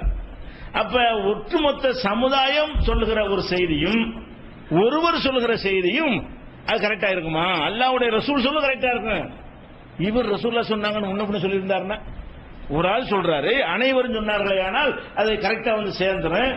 ஒருத்தர் சொல்லுங்க, அவர் பாதியை விட்டுட்டு சொல்லியிருப்பாரு, ரசூலுல்லாஹ் ஒன்னு சொல்ல அவர் ஒன்னு புரிஞ்சுட்டு சொல்லியிருப்பாரு, அவர் கரெக்டா சொல்ல அடுத்து கேட்டார்ல அவர் குழப்பிருப்பாரு. ரசூல் ஸல்லல்லாஹு அலைஹி கேட்ட சஹாபி வந்து சஹாபிக்கு அடுத்த ஆள்கிட்ட சொல்றான்னு வைங்க, அவர் பாதி விட்டுருந்தாருன்னு வைங்க, இவர் ஒன்னு சொல்ல அவர் ஒன்னு வழங்கி இருந்தாருன்னு வைங்க, இப்படிலாம் வந்திருக்குமே. அதனால ஹதீஸுகள் ஒரு ஆள் ரெண்டு ஆள் வழியா தான் கிடைக்கிற காரணத்தினால ஒரு 200க்கு பிறகுதான் புக்காக ஆக்கப்படுகிறது. ரசூலுல்லாஹ்வுடைய மரணத்திற்கு 200 ஆண்டுகளுக்கு பிறகுதான் புத்தகமாக ஆக்கப்படுகிறது. அது வரைக்கும் வாய் வழியா வந்த காரணத்தினால் இட்டுக்கட்டெல்லாம் செஞ்சாங்க. குர்ஆன்ல எவனாச்சும் இட்டுக்கட்டானா? இதுதான் குர்ஆன் என்ற எவனா சொன்னா பின்னி எடுத்துறாங்க. குர்ஆன் அத்தனை பேர் கையில் இருக்கிறது, அல்ல அத்தனை பேர் மனசுலையும் இருக்கிறது. குர்ஆனை நிரூபிச்சு காட்டுறா, எங்க காப்பி எங்கன்னு கேட்பாங்க. அப்ப குர்ஆன் என்று சொல்லி எவனும் இட்டுக்கட்ட முடியல, ஆனா ஹதீஸ் என்று சொல்லி இட்டுக்கட்ட முடிந்தது. அவனுடைய நம்பிக்கைக்கு தகுந்தவாறெல்லாம் அல்லாஹ்வுடைய ரசூல் பேரை பயன்படுத்தி பொய்யெல்லாம் சொன்னாங்க. அப்ப ஹதீஸுகள் என்று சொல்வதை பொறுத்த வரைக்கும் அதுவும் ஆட்கள் நம்பிக்கையான ஆட்களாக இருந்தால் ஏத்துக்கிறது தான் வேணும். ஒரு ஆள் சொல்வதற்காக மறுத்தரக்கூடாது. சஹாபாக்கள் பொய் சொல்ல மாட்டார்கள். ஒரு வழியாக வந்தவை தான் தொழுதுகிட்டு இருக்கிறோம். நோம்பு ஒருத்தர் ரெண்டு பேர் சொன்னதை தான் நோம்பு சட்டத்தை எடுத்துருக்கிறோம். ஜக்காத்து சட்டத்தை அவ்வளவு பேர் நமக்கு சொல்லி ஜக்காத்து சட்டம் எடுக்கவில்லை. ஒரு சஹாபிய ரெண்டு சஹாபிய சொன்னதை எடுத்திருக்கிறோம். ஆனாலும் குர்ஆனுக்கு மாத்தமா வந்தா நேற்று என்னது ஒருத்தர் ரெண்டு பேர் சொல்றாரு, ஒட்டுமொத்த சமுதாயம் இந்த குர்ஆன் இதுல சொன்னதுக்கு மாத்தமா ரசூலுல்லாஹ் சொன்னாங்கன்னு ஒருவர் சொல்வாரையானால் அப்ப அவர் ஏதோ கவனக்குறைவா இருந்திருக்காரு, புரியாம இருந்திருக்காரு, அல்ல தப்பா வழங்கியிருக்காரு, பாதியை விட்டுவிட்டாரு, உன்னோட கொண்டு வழங்கியிருக்காரு அப்படிங்கிற சொல்லி குர்ஆனுக்கு மாத்த மாதிரி விட்டுறணும். இதான் மேட்ரு. சமம் இல்லையா? சமம் இல்லைங்கிறோம். ஹதீஸுடைய அறிவிப்பாளர்கள் வந்து ஒருவரோ இருவரோ அதிகபட்சம் 10 பேர். குர்ஆனுடைய அறிவிப்பாளர்கள் வந்து ஒவ்வொரு தலைமுறையில் இன்றைக்கு 120 கோடி மக்கள் அறிவிக்கிறோம். இதான் குர்ஆன் சொல்லு. அடுத்த தலைமுறை வந்து 200 கோடி பேர். அவன் என்ன செய்வான்? அவன் அடுத்து 200 கோடி பேர் அறிவிப்பான். இதான் குர்ஆன் சொல்லு. அப்ப இந்த குர்ஆனை பொறுத்த வரைக்கும் சமுதாயமாக அறிவிக்கப்படுற காரணத்தினால இதைத்தான் ரசூல் ஸல்லல்லாஹு அலைஹி வஸல்லம் குர்ஆன் என்று சொன்னார்கள் என்பதில் நமக்கு யாருக்கும் சந்தேகமே இல்லை. ஹதீஸ்ல ரசூலுல்லாஹ் சொன்னால் சந்தேகம் இல்லை. சந்தேகம் எங்க வருதுன்னா சொன்னாங்களாட்டு போய் வருது. நம்ம சந்தேகம் எதுல படுறோம்? ரசூலுல்லாஹ் சொன்னதில் சந்தேகப்படல. ரசூலுல்லாஹ் சொன்னதாக இவர் சொல்றாரு, இவர் கேட்டுதான் சொல்றாரா, குழப்பி சொல்ற குர்ஆனுக்கு மாத்தமா இருக்குது, மறந்துட்டு சொல்றாரா, இஸ்லாமிய கான்செப்டுக்கு மாத்தமா இருக்குது அப்படின்னு சொல்லி குர்ஆனுக்கு எதிராக வறுமையானால் அப்ப நம்ம என்ன செய்யணும்? குர்ஆனுக்கு மாத்தமா இருந்தா ரசூலுல்லாஹ் சொல்லி இருக்க மாட்டாங்க. ஒரே ஒருவர் ரெண்டு பேரை சொன்னதுக்காக வேண்டி குர்ஆனை பொய்யாக்க முடியுமா? அந்த குர்ஆனை சொன்ன ரசூலுல்லாஹ் தானே. ரசூலுல்லாஹ்க்கு எதிராக நம்ம சொல்லல. இந்த குர்ஆனை அல்லாஹ்ட்ட இருந்து வாங்கி தந்தது யாரு? அல்லாஹ்வுடைய ரசூல் தான். அப்ப அல்லாஹ்வுடைய ரசூல் இந்த குர்ஆன் ஒரு அளவுகோலை கையில் தந்திருக்கிறார்கள். இதுக்கு மாற்றமாக ஒருவர் வந்து அறிவிக்கிறார் என்று சொன்னோமே. ஆனால் அப்ப நம்ம என்ன செய்யணும்? அதை தள்ளி விட்டுட்டு இதை எடுத்துக்கணும். இந்த ஒரு அடிப்படையை நீங்க விளங்கிக்கணும். புரிந்து கொள்வது சொல்றேன் கேளுங்களேன். ஒரு ஹதீஸ் இது புகார்ல இருக்கு. சிகருக்கு போறதுக்கு முன்னாடி இதெல்லாம் உங்களுக்கு பேசிக் தேவை. குர்ஆன் ஹதீஸை எப்படி அணுகணும்னு தெரிஞ்சாதான் இந்த சிகர் சம்பந்தமா ஹதீஸ் வருது அப்படிலாம் சிலர் உங்கள்கிட்ட கேட்பாங்க. அவங்கள்ட்ட இதை நீங்க திருப்பி கேட்கணும். என்ன கேட்கணும்னா புகாரியில 3359வது ஹதீஸ். இதுல என்ன இருக்குன்னு கேட்டா நபிகள் நாயகம் ஸல்லல்லாஹு அலைஹி வஸல்லம் அவர்கள் பள்ளியை கொல்லும், பள்ளி இருக்குல்ல சவுத்துல ஒட்டிட்டு இருக்கும்ல, அந்த பள்ளியை கொல்லுமாறு கட்டளையிட்டார்கள். பள்ளியை கொல்ல சொல்லி கட்டளையிட்டார்கள். இது மட்டும் வந்ததா நம்பிட்டு போயிடலாம். இது எந்த ஒரு ஆயத்துக்கு மாற்றம் கிடையாது. பள்ளியை கொல்ல சொல்லி கட்டளையிட்டார்கள்னா கொண்டுட்டு போகலாம்ல, அது ரசூலுல்லாஹ்வுடைய கட்டளை. இது வரைக்கும் வந்திருந்தால் பிரச்சனை இல்லை. ஏன் கொல்ல சொன்னார்கள் தெரியுமா? அது பிறகு வருது. ஏன் கொல்ல சொன்னார்கள் என்றால் கான என்பு அலா இப்ராஹிம், இப்ராஹிம் அலைஹிஸ்ஸலாத்தை நெருப்புல தூக்கி போட்டாங்க. அவர் காலத்தில் இருந்த ஆட்சியாளர்கள் வந்து அவர் ஏகத்துவ கொள்கை சொன்னதுக்காக வேண்டி அவரை நெருப்பு குண்டம் வளர்த்து அதுல தூக்கி போட்டாங்க. போட்டு நெருப்பு வளர்க்கும் போது இந்த பள்ளி இருக்குல்ல, அந்த கல்ல எல்லா ஜீவன்களும் தண்ணியை கொண்டாந்து ஊற்றி அணைக்கப்படுச்சான். இந்த பள்ளி மட்டும் என்ன செஞ்சா? பக்கத்தில் ஊதி ஊதி விட்டுச்சான். இந்த பள்ளி அந்த நெருப்பை இப்ராஹிம் அலைஹிஸ்ஸலாத்துடைய போடப்பட்ட அந்த நெருப்பை ஊதி பெரிதாக்கியது. அதனால் கொள்ளுங்கள் என்று ரசூல் ஸல்லல்லாஹு அலைஹி வஸல்லம் சொன்னார்கள். பயன்படணும். ரசூல் ஸல்லல்லாஹு அலைஹி வஸல்லம் என்ன சொன்னார்களாம்? பள்ளியை கொள்ளுங்க, இது மட்டும் வச்சு என்ன கொண்டுட்டு போயிட்டு இருக்கலாம். மேற்று எதுக்கு கொள்ளணும் என்று கேட்டால் இப்ராஹிம் நபி நம்ம ஏகத்துவ இமாம் அவர் தான், அல்லாஹ்வுடைய கலீல் உற்ற நண்பர். அவரை எரிக்கிறதுக்கு தீய மூட்டி இருக்கிறாங்க. அதை இது போய் ஊதி விட்டு என்ன செஞ்சு பெருசாக்குது, ரொம்ப நல்லா எரியட்டுமே செஞ்சிச்சு. இதை பார்க்கும்போது நம்ம என்ன செய்யணும், இது ரசூலுல்லாஹ் சொன்னதான் வருது. இது ரசூலுல்லாஹ் சொன்னது மறுக்கல, ரசூலுல்லாஹ் சொல்லி இருக்க மாட்டார்கள் இருக்கணும். ரசூலுல்லாஹ் சொன்னதை நம்ம ஏத்துக்கிறதுக்கு அர்த்தம் கிடையாது. நம்ம என்ன செய்யறோம், இப்படி ரசூலுல்லாஹ் சொல்லுவாங்களா? இது குர்ஆனை தந்த ரசூல் ஸல்லல்லாஹு அலைஹி வஸல்லம் அவர்கள் குர்ஆன் வழியாக ஒரு சமுதாயத்தை முன்னெடுத்து சென்ற அல்லாஹ்வுடைய தூதர் வந்து இப்படி சொல்லுவாங்களா? எப்படி இது விளங்கணும் என்று கேட்டால், இப்ப பள்ளி இருக்குல்ல, அது பக்கத்தில் உள்ள ஒரு ஜீவனா? இல்ல. அதுக்கு இப்ராஹிம் நபியை தெரியுமா? அது தெரியாது. அது இவர்தான் இப்ராஹிம் நபி, இதுக்கு தான் இதை பண்றாங்க அப்படின்லாம் அதுக்கு விளங்குமா? அப்படியான எந்த ஜீவனுக்கும் எல்லாம் கொடுக்கல. ரெண்டு பேருக்கு தான் கொஸ்டின், ஜின்னுக்கும் மனுஷனுக்கு தான் கொஸ்டின். யாருக்கு தான்? பகுத்தறிவு கொடுக்கப்பட்டவர்களுக்கு தான் அல்லாஹ் கேள்வி கேட்பானே தவிர இவைகளுக்கு கிடையாது. இவைகள் அல்லாஹ்வுக்கு எதிராக போகாது, எல்லாமும் அல்லாஹ் கட்டுப்பட்டு நடக்கக்கூடியவை. பள்ளி எதுக்கு அல்லாஹ் படைச்சுக்கணும், அது அந்த வேலையை பார்த்துட்டே இருக்கும். அது தேடிக்கிட்டு வந்து இப்ராஹிம் போடப்பட்டது, இப்ராஹிம் நபி அறிஞ்சிருக்கு. என்ன விளங்குது? அதுக்கு தௌஹீதே தெரிஞ்சிருக்குது. இப்ராஹிம் நபி சொல்ற கொள்கை என்ன, அவர் எதிரியுடைய கொள்கை என்ன, இந்த கொள்கை தப்பு, அந்த கொள்கை சரின்னு ஈமான் குஃப்ர் இப்லீஸ் மாதிரி ஆக்குறாங்க. பள்ளிங்கிற ஒரு ஜீவன் வந்து அது ஒரு இப்லீஸுக்கு எப்படி ஷிர்க்குக்காக வேண்டிய பக்கபலமா நிப்பானோ, தீமையான காரியத்துக்கு பக்கபலமா நிப்பான், அது மாதிரி என்ன செய்யுது, சரியான வேலை செய்யறாங்க. நம்ம போய் நம்ம பங்கு ஏதாவது ஹெல்ப் பண்ணுவோம் இப்படின்றெல்லாம் வரும் என்பது ஒட்டுமொத்த குர்ஆன் கான்செப்டுக்கு வருமா? ஒட்டுமொத்த குர்ஆனுடைய கான்செப்டுக்கு ஏற்ப இது இல்லை என்று சொன்னால் இது ஒண்ணு. சரி, அடுத்து அது பெரிய நெருப்பு, போய் ஊதுறதுக்கு போக முடியுமா? எரிஞ்சு சட்னி ஆயிடுறது. கொஞ்சம் தூரம் போகும்போதே சுருட்டு விழுந்துரும். அதுகிட்ட போய் ஊதி விடுறதுக்கு மட்டும் கிட்ட நெருங்க முடியுமா? பிரம்மாண்டமான நெருப்பு குண்டத்தை வளர்த்திருக்கிறான். அதை வெகு தொலைவில் இருந்து வேண்டால் அந்த பள்ளி வெப்பத்தை தாங்க முடியாது. வெகு தொலைவில் இருந்தா கூட அந்த வெப்பமா அதை கரிச்சு என்ன செஞ்சிடும், செத்து சாகடிச்சிடும். அது கிட்ட ஊதிச்சு. ரெண்டாவது, இதுவும் குர்ஆனுடைய கான்செப்டுக்கு ஒத்து வரமாட்டேங்குது. அடுத்து என்னன்னு கேட்டா, சரி அப்படி என்ன ஊதி, பள்ளி ஊதி என்ன எவ்வளவு நெருப்பு அதிகமாக்கிறோம்? பள்ளி அந்த வாயிலிருந்து வரக்கூடிய அந்த காற்று எந்த அளவுக்கு அது நெருப்பு வந்து அதிகமாக்கி பயங்கரமான பாதிப்பை ஏற்படுத்தணும், அதுவும் ஒரு லாஜிக்காக இல்ல. சரி, இன்னொரு இஸ்லாமிய அடிப்படை, இஸ்லாமிய ஃபண்டமெண்டல் என்ன இருக்குன்னு கேட்டா, ஒருவர் சுமையை ஒருவர் சுமக்க மாட்டார். அப்படி செஞ்சிருக்கணும். ஒரு பள்ளி செஞ்சா மற்ற பள்ளியை கொள்ளணும், அந்த பள்ளி கொள்ளு. எந்த பள்ளி அதை ஊதுனுச்சோ, ஏதோ ஒரு பள்ளி ஊதுனுச்சா இல்லையா? அல்ல, பள்ளிகள் அனைத்து பள்ளியும் திரண்டு போய் லட்சக்கணக்கா கோடிக்கணக்கான பள்ளிகள்லாம் போய் செஞ்சுச்சா? அப்படி செஞ்சா கூட இப்ப உள்ள பள்ளி என்ன செஞ்சு? அப்ப ஆதம் அலைஹிஸ்ஸலாம் செஞ்ச தப்புனால நாங்கெல்லாம் பாவியா பிறக்கிறோம், அதை மறுக்கிறோம். நம்ம ஆதம் தப்பு செஞ்சா நாங்க ஏன்டா பாவிங்கிறீங்க? ஆதம் தானடா பாவி, எங்களுக்கு என்னடா இருக்குன்னு கேட்கறமா இல்லையா? அப்ப கிறிஸ்தவ சமுதாயத்தில் உள்ளவர் என்ன செய்யறாங்க? எல்லார் பாவத்தையும் இயேசு சுமந்துகிட்டாருங்கிறாங்க. அது குர்ஆன் மறுக்கிறது. வலா தஜிரு வாசிரத்துன் விஸ்ர உக்ரா, ஒருவர் சுமை ஒருவர் சுமக்க மாட்டாரு. அப்ப இது ஹதீஸ் தான், புகார்ல தான் இருக்குது. 3359 ஹதீஸ்ல இருக்குது. இதுல பள்ளியை கொள்ளுங்கன்னு மட்டும் வந்திருந்தா நம்ம ஏற்றுக்கொள்வது எந்த ஒரு சங்கடமும் இல்ல. இப்ப எதனால பாக்குறோம்? ரசூலுல்லாஹ் சொன்னதா வருது. ஒரு சஹாபி தான் சொல்லியிருக்கிறார், ஒருத்தர் தான் சொல்றாரு. அவர்கிட்ட இதை ஒருத்தர் கேட்டிருக்காரு, அவர்கிட்ட இன்னொருத்தர் கேட்டிருக்கிறாரு. இந்த ஒருத்தர் 4 பேர் வரிசையா வருவாங்க. இந்த 4 பேரும் வந்து ஒட்டுமொத்த இஸ்லாத்தினுடைய பேசிக்கையே தகர்க்கிற விதமாக இதை ஏற்றுக்கொண்டீர்களே ஆனால் பள்ளிக்கு பகுத்தறிவு உண்டு சொல்ல வேண்டிய வரும். அப்ப ஒருவருடைய சுமையை ஒருவர் சுமக்கலான்னு கிறிஸ்தவர்கள் சொல்றாங்கல்ல, அது கூட கரெக்ட் ஆகும். அந்த பள்ளி தீயை மூட்டுமே ஆனால் இந்த பள்ளி நான் கொள்ளுவேன். அந்த பள்ளி மூட்டினா ஓங்காலத்தில் உள்ள பள்ளி நீ கொள்ற, அந்த வாரிசு எப்படி கட்டுப்படுத்தேன்? இது உலகத்தில் ஏத்துக்கிற இஸ்லாமிய அடிப்படையை தகர்க்கக்கூடியதா இருக்கிறது. அப்ப நம்ம என்ன செய்யணும்? ஹதீஸ் வந்து செஞ்சிட கூடாது, ஹதீஸ் நம்பணும். எப்ப நம்பணும்?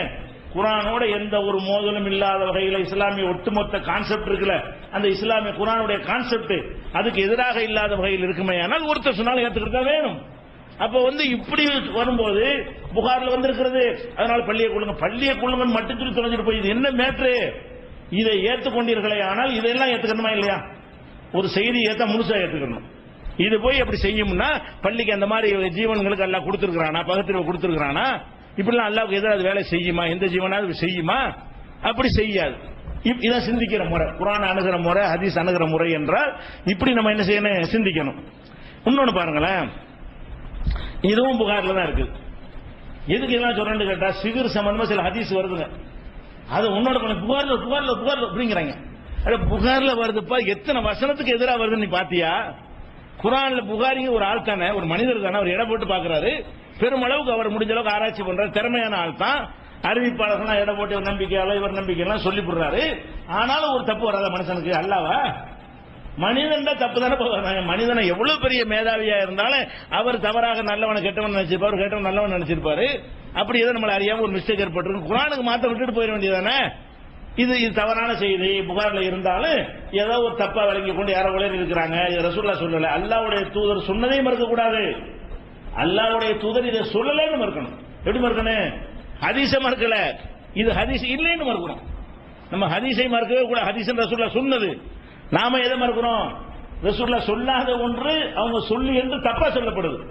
இந்த பள்ளி விஷயமாக சொன்னது ஹதீஸ் அல்ல, ரசூல் ஸல்லல்லாஹு அலைஹி வஸல்லம் பெயரால் சொல்லப்பட்ட ஒரு இட்டுக்கட்டாகவோ அல்லது கவனக்குறைவாக சொன்ன ஒரு பொய்யாகவோ ஒரு பிழையாகவோ தவறாகவோ இருக்கும்.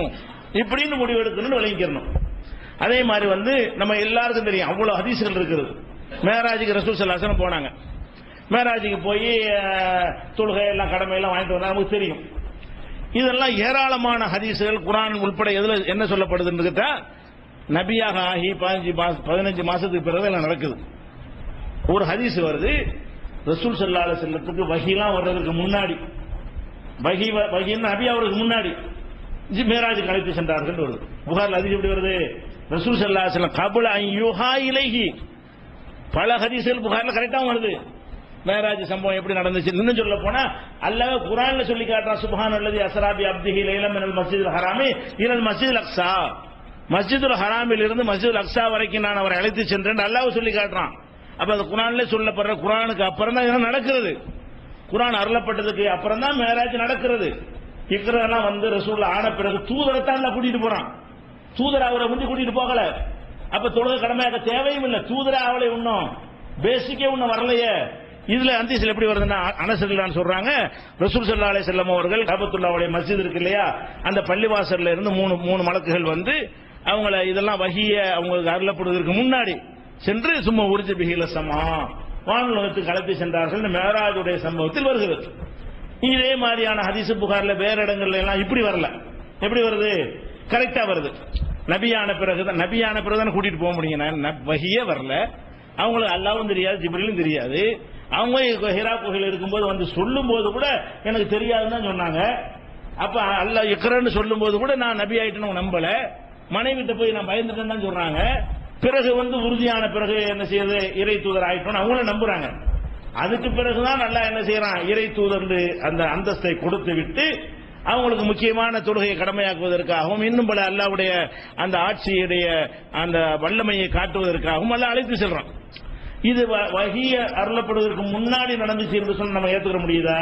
ஆனா இருக்குது புகார்ல 3570 ஹதீஸ்ல இருக்குது. மேராஜ் நடந்தது நுபுவத்துக்கு முன்னாடி, 40 வயசுக்கு முன்னாடி, நபி அவருக்கு முன்னாடி. அப்படின்னா என்ன வேணும்? சொர்க்கம் நரகம் தொழுகை எல்லாம் நபி அவருக்கு முன்னாடி. நபி அவளை இப்படி தொழுகை கடமையாக்கி இருக்கு. அப்படி பல வசனங்கள் சொல்லுதுல, அதுக்கு மாத்தம் வேற. குர்ஆனுடைய கான்செப்டுக்கு மாத்தம், பேசிக்கு மாத்தம், பல ஹதீஸ்களுக்கு மாத்தம். இது நம்ம என்ன செய்யறோம், புகார்ல பார்ப்போம், ஒட்டுமொத்த தொகுத்து பார்க்கணும். மேராஜை பத்தி மொத்த செய்தி என்ன வருது, குர்ஆன்ல என்ன வருது, மற்ற ஹதீஸ்லாம் என்ன வருது, அதெல்லாம் பார்க்கும்போது எப்படி வஹீக்கு முன்னாடி இப்படி நடந்திருக்க முடியும்? இப்படி சிந்திச்சு விளங்குறமா இல்லை? இதை சிந்திக்கிற முறை, குர்ஆனை இந்த மாதிரி சிந்திக்கணும் என்ற பேசிக் யார் உள்ளத்தில் இருக்கிறதோ அவர்களுக்கு தான் சிகர் சம்பந்தமா தெளிவு கிடைக்கும். சிகருக்கு நேர போனா உங்களுக்கு தெளிவு என்ன முழுசா விளக்கணுங்கிறக்காக இதெல்லாம் சொல்லி காட்டுகிறோம். அதே மாதிரி நவீன காலத்தில் வாழ்றோம். நமக்கு சோறு போடுறது விவசாயம் தான். விவசாயத்தை புகழாத ஒரு மதமும் கிடையாது, ஒரு சமுதாயமும் கிடையாது. அவனை வச்சு நம்ம சாப்பிட்டு இருக்கிறோம். விவசாயம் சாபத்துக்குரியது கிடையாது. இது அபு உமாமாங்கிற ஒரு சகாபி என்ன சொல்றாங்கன்னு கேட்டா, ஒரு வீட்டில் கலப்பை இருக்குல்ல, ஒரு கலப்பையையும் விவசாயத்திற்குரிய கருவியையும் பார்க்கிறார். அதை பார்த்துட்டு சொல்றாரு, இதை கொண்டாந்து வீட்டில் வச்சுக்கிறீங்க, எந்த வீட்டில் விவசாய கருவிகள் இருக்கிறதோ அந்த வீட்டுக்கு அல்லாஹ் இழிவை தராமல் விடமாட்டான் என்று அல்லாஹ்வுடைய தூதர் சொன்னார்கள் அப்படிங்கிறார். இவர் யார் சொல்றா? அபு உமாமா சொல்றா. ஒரு வீட்டில் கலப்பையை பார்க்கிறாரு, விவசாய பொருளை பார்க்கிறாரு, என்னமோ பயங்கரமான ஒரு ஆபாசமான ஒன்றை பார்த்தது போல கோவப்பட்டு, என்ன வச்சிருக்கிறீங்க, இந்த கலப்பையெல்லாம் வீட்டில் இருக்கலாமா, இந்த மாதிரி பொருளை வச்சா இழிவுதான் வரும், கேவலம் வரும், அல்லாஹ் இழிவுபடுத்தி நாசமாக்கிடுவான் என்று நபிகள் நாயகம் ஸல்லல்லாஹு அலைஹி வஸல்லம் சொன்னார்கள் என்று அவர் மறுக்கிறார். இது புகாரியில 2321 ஹதீஸா இருக்குது. குர்ஆன் எடுத்து பார்த்தீங்கன்னா அவ்வளவு சொல்றான்ல, விவசாயத்தை சிந்தித்தீர்களா, நீங்கள் அதற்கு நீர் பாய்ச்சுகிறீர்களா, நாம் பாய்ச்சுகிறோமா? நீங்கள் முளைக்க செய்கிறீர்கள், நாம் முளைக்க செய்கிறோமா? மாதுளையை முளைவித்து மலையை இறக்குறோம், அது வந்து கட்டாந்தரை காய்ந்த நிலத்தில் படுகிறது, அது உறிஞ்சி வைத்துக் கொள்கிறது, திரும்ப முளைக்கிறது, ஒண்ணுக்கு 10 தருகிறது சொல்லி ஒட்டுமொத்தமா அல்லாஹ் இருக்கிறான் பேசிக் விவசாயத்தை அல்லாஹ் வைக்கிறான். இறைவன் இருக்கிறான் என்பதற்கு அல்லாஹ் வைக்கிற பெரிய ஆதாரம் என்னன்னு கேட்டா, மலை இறக்கி விவசாயம் பண்றத ஆதாரமா காட்டணும். அப்ப சஹாபாக்கள் விவசாயமா இருந்திருக்கிறாங்க, ரசூல் ஸல்லல்லாஹு அலைஹி வஸல்லம் அந்த விவசாயத்துக்கு போய் பார்த்திருக்கிறாங்க. அப்ப அந்த மாதிரி எல்லாம் ஒரு விவசாயம் என்பது இல்லைன்னா சரி விவசாயம் கெட்டது எல்லாம் விட்டுட செத்து தொலையும் எல்லாரும். விவசாயமே வேற, இந்த காலத்துல வேற என்ன தொலைஞ்சிட்டு போயிடலாம். அந்த காலத்துல விவசாயத்தை விட்டா முடிஞ்சு மூத்த அவ்வளவு முடிஞ்சு வச்சு விவசாயத்தினால் கிடைக்கிற அந்த உணவை தவிர வேற ஒன்றும் கிடைக்காது. அப்ப அந்த மாதிரியான ஒன்றை அல்லாஹ்வுடைய தூதர் சொன்னாங்கன்னு வருது. கலப்பை வச்சுக்கிறாங்க, விவசாய டிராக்டர் வச்சுக்கிறாங்க, எல்லாம் அதெல்லாம் அடங்கிடும். விவசாய பொருள்லாம் என்ன வந்துடும், டிராக்டர் லாரி என்னென்ன இருக்குதோ ஏறு கலப்பை எதுவும் வச்சுக்கிற கூடாது, அந்த தொழில் ஈடுபடக்கூடாது என்று புகாரில சொல்லப்பட்டிருக்கிறது. ஆனா ரசூலுல்லாஹ்வுடைய ஒட்டுமொத்த வாழ்க்கையில் சொல்லப்பட்டிருக்கிறது. அவங்க விவசாயத்தை பார்த்திருக்கிறாங்க, போயிருக்கிறாங்க, விவசாயத்தை கற்றுக் கொடுத்திருக்கிறாங்க, ஏன் இப்படிலாம் விவசாயம் பண்ணி கேட்டிருக்கிறாங்க. இன்னும் சொல்ற விவசாயத்துக்கு ஜகாத்தே இருக்கிறது மார்க்கத்தில். விவசாயத்து என்ன இருக்கு, ஆத்து ஹக்கஹு யௌம ஹசாதி, அறுவடை நாளில் அந்த ஜக்காத்தை கொடுத்து விடுங்க. அறுவடைக்கு ஜக்காத் இருக்கிறது. தானியங்களுக்கு ஜக்காத்தை பத்தி மார்க்கத்தில் மழை பெய்யுது, விவசாயம் விளைந்தால் அதுக்கு எவ்வளவு ஜக்காத்து, மழை பெய்யாம மானாவாரியா விளைஞ்சு அதுக்கு எவ்வளவு ஜக்காத்து என்றெல்லாம் ஹதீஸ்கள்ல இவ்வளவு தெளிவா இருக்கும் போது விவசாயம் பண்ணான்னு சொல்லியிருப்பாங்களா, விவசாய கறி வச்சா இழிவுன்னு சொல்லியிருப்பாங்களா? ஆனா சொன்னாங்கன்னு இருக்குது. இதை பத்தி நீங்க என்ன முடிவு வரணும்? ரசூலுல்லாஹ் சொன்னதை நீங்க மறுத்துடக்கூடாது. ரசூலுல்லாஹ் இது சொல்லலப்பா, ஏன் குர்ஆன்ல இருக்கு, குர்ஆனை சொல்ல வந்தவர் குர்ஆனுக்கு விளக்கமா வந்தவர் மாத்தமா சொல்லுவாரு? குர்ஆனை வாங்கி தந்து விட்டு குர்ஆனுக்கு விளக்கம் சொல்ல வந்தவர், அதுக்கு அனுப்பப்பட்டவர். குர்ஆனுக்கு விளக்கம் சொல்ல வந்த தூதர் வந்து குர்ஆனுக்கு எதிராக சொல்லுவாங்களா? அப்ப இது யாரோ ஏதோ கோளாறு பண்ணிருக்காங்க, இடையில யாரும் நுழைஞ்ச சஹாபி பேரை பயன்படுத்தினானா, ஏதாவது முனாபிக்கு செஞ்ச வேலையா, அல்ல விளங்காம செஞ்சு தொலைஞ்சதா என்ன நமக்கு தெரியல. ஆனா ஒரு விஷயத்துக்கு உறுதியா வரணும், அவங்க என்ன செஞ்சாங்க நமக்கு அவசியம் கிடையாது. அல்லாஹ்வுடைய தூதர் இப்படி சொல்ல மாட்டார்கள். அல்லாஹ்வுடைய தூதர் பெரிய ஜீனியஸ், அவ்வளவு பெரிய அறிவாளி, அவ்வளவு விவரமான ஒரு ஆளு, சுயமாவும் அறிவாளி. அவங்க படிக்காத ஆளா இருக்கலாம், அப்படி சாதாரண பேச்சுக்கள் எல்லாம் அறிவு மிளிரும். சமூக பிரச்சனை எல்லாம் பேசியவர்கள், தொடாத பிரச்சனை கிடையாது. அந்த மாதிரியா பேசின ஒரு அல்லாஹ்வுடைய தூதர் இது அரசாங்கம் நடத்த இயலுமா? ஒரு அரசு அதிபராக இருந்தாங்க, விவசாயத்தை ஊத்தி முடிட்டா கவர்மெண்ட் நடத்த இயலுமா? அப்படி இல்லாம அல்லாஹ்வுடைய தூதர் பேசியிருப்பாங்களா? இப்படி விரிச்சுக்கிட்டே நீங்க போனீங்கன்னு சொன்னா இது தவறுங்கிறதுக்கு நான் 10 சொன்னா நீங்க 100 கண்டுபிடிப்பீங்க. இது அல்லாஹ்வுடைய தூதர் சொல்லி இருக்க மாட்டார்கள் என்பதற்கு நான் கோடிட்டு காட்டினால் அது மட்டும் இல்ல, நீங்க எப்படி சிந்திச்சு இப்படி ரசூலுல்லாஹ் சொல்லி இருப்பாங்களான்னு யோசிச்சுட்டே இருங்க. இது சொல்லி இருக்க வாய்ப்பே இல்லை. அப்ப இது ஹதீஸ் இல்லை என்று மறுக்கிறோம், ஹதீஸை மறுக்கவில்லை. நல்லா வழங்கணும், நம்ம எதை மறுக்கல? இது ஹதீஸ் கிடையாது, இது ரசூலுல்லாஹ் சொன்னது கிடையாது. ரசூலுல்லாஹ் சொன்னதாக ஒருவர் சொல்லுகிறார், ஒருவரிடமிருந்து இன்னொருவர் சொல்லுகிறார், அவ்வளவுதானே தவிர இதை நாங்க எல்லா ஹதீஸையும் சொல்லக்கூடாது. இது குர்ஆனுக்கு மாற்றமா இருக்கனால அதுக்கு ஹதீஸை மறுத்து கூட இருக்காங்க, கொண்ட தொழுக முடியாது, ஒன்றும் செய்ய முடியாது. ஹதீஸுகள்ல 95-99% கரெக்டா தான் இருக்கும், அறிவிப்பாளர் கரெக்டா இருந்தாலும் ஹதீஸும் கரெக்டா இருக்கும். ஆனால் 1-2 ஹதீஸுகள் இந்த மாதிரி வரும்போது நம்ம என்ன முடிவு பண்ணணும்? சரி இது ஏதோ ஒரு குழப்பம் பண்ணியிருக்காங்க, நம்ம குர்ஆனுக்கு மாற்றமா இருக்கு, இது இல்ல ரசூலுல்லாஹ் சொல்லலன்னு ஒதுக்கணும். ரசூலுல்லாஹ் சொல்லல இதுதான் ஈமான். ஈமான் என்னது? ரசூலுல்லாஹ் இதையும் சொன்னாங்கன்னு சொன்னீங்கன்னா அப்ப குர்ஆனை மறுக்கிறது ரசூலுல்லாஹ் சொன்னாங்கன்னு ஆயிடும். இது ரசூலுல்லாஹ் சொன்னாங்கன்னு பள்ளி விஷயத்தை ரசூலுல்லாஹ் சொன்னாங்கன்னு ஒத்துக்கொண்டீர்களே, ஆனால் உங்க ஈமான்ல என்ன வருது? இது அல்லாஹ்வுடைய வேதம் இல்லைன்னு வந்துருக்கு. உள்ளுக்குள்ள வேதத்தை எல்லாம் நம்ப சொல்றான், நீங்க என்ன செய்வீங்க? வேதத்தை நம்ப தேவையில்லை, வேதத்துக்கு மாத்தமா உள்ளது நம்பு. அதனால ஈமான் பாதிக்கிறது. இப்ப ஈமான் பாதிக்க கூடாது என்றால் ரெண்டுல ஒரு முடிவுக்கு வா. வேதத்தை நம்புறியா, இதை நம்புறியா? பள்ளியை நம்புறியா? வஹிக்கு முன்னாடி அல்லாஹ் மேராஜ் கூட்டு போயிட்டான் நம்புறியா? வஹி வந்த பிறகுதான் மேராஜ் நம்புறியா? ரெண்டுல ஒண்ணா நம்ப முடியும், முரண்பட்ட ரெண்டையும் நம்ப முடியாது. அது மாதிரி தான் இந்த விவசாய கருவி. இது மாதிரி இன்னும் சில அடிப்படையான விஷயங்கள் இருக்கு. தொடரா 10 நாளும் கேட்டா முழு தெளிவு கிடைக்கும். விடாமல் என்ன சொன்னீங்க? மொத்தமா சிந்தித்து பார்த்தீர்களே ஆனால் இந்த சிகருக்கான தெளிவான விளக்கத்தை அறிந்து கொள்வீர்கள். இன்ஷா அல்லாஹ் இதன் தொடர்ச்சியை அடுத்தடுத்த நாட்கள். ஷானஹு தஆலாவின் நல்லடியார்களே, இஸ்லாத்தின் பார்வையில் சூனியம் என்ற தலைப்பிற்கு செல்வதற்கு முன்னால் சில அடிப்படைகளை நம்ம மனதிலே இருத்திக் கொள்ள வேண்டும் என்பது குறித்து நேற்றைய தினம் சில தகவல்களை நாம் பரிமாறிக்கொண்டோம். அந்த அடிப்படை என்னவென்று சொன்னால், குர்ஆனிலே சொல்லப்படுகிற ஒரு செய்தியை புரிந்து கொள்வதாக இருந்தால் அது பற்றி ஒட்டுமொத்த குர்ஆனில் சொல்லப்பட்ட கருத்து என்ன, அதுக்கு ஏற்ற வகையில் தான் அதை புரிந்து கொள்ள வேண்டும். இதுதான் குர்ஆனை புரிந்து கொள்ளக்கூடிய அடிப்படை என்பதை விளக்கினோம். இதை இன்னும் புரிந்து கொள்வதற்கு எளிமையாக சொல்வதாக இருந்தால், இப்ப தமிழ்நாடு தௌஹீத் ஜமாஅத்தினுடைய கொள்கை எல்லாருக்குமே தெரியும். தமிழ்நாடு தௌஹீத் ஜமாஅத்துடைய கொள்கையை எதிர்க்கக்கூடிய சுன்னத் ஜமாஅத்துன்னு சொல்றாங்க இல்லையா, பரேலவிகள் சமாதியை வழிபடலாம், அவுலியாக்கள்கிட்ட கேட்கலாம், செத்து போனவர்கள்ட்ட கும்பிடலாம், வணங்கலாம்னு சொல்றாங்க இல்லையா, அவங்களுடைய கொள்கை நமக்கு தெரியும். இப்ப தௌஹீத் ஜமாஅத்துல இருந்து உங்களுக்கு பெரியார்களை எல்லாம் மதிக்கணும் அப்படின்னு சொல்றாங்கன்னு வைங்க, அதனுடைய அர்த்தம் என்ன? தௌஹீத் ஜமாஅத்துடைய நிலைப்பாட்டுக்கு ஏற்றவாறு தான் அதுக்கு அர்த்தம் கொடுக்கணும். அது சுன்னத் ஜமாஅத்தில் அவன் சொன்னான் பெரியார்களை மதிக்க வேணும்னு, அது தர்கா கட்டணும் அர்த்தமாயிரும்.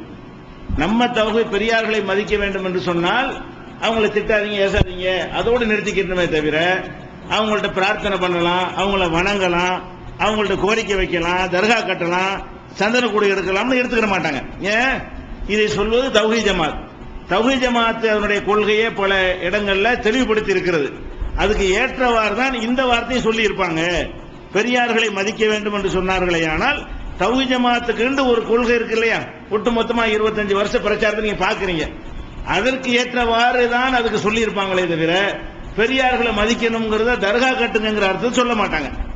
அதே நேரத்தில் இதே வார்த்தையை அவங்க சொன்ன என்னவாயிரும், ஒரு சமாதி வழிபாட்டுக்காரங்க பெரியார்களை எல்லாம் மதிக்க வேண்டும்னா சந்திரக்கூடு ஏடு, அங்க போய் கேளு, கும்பிடு, சஜிதா செய்யணும், மூட அர்த்தம் வச்சுக்கிறாங்க.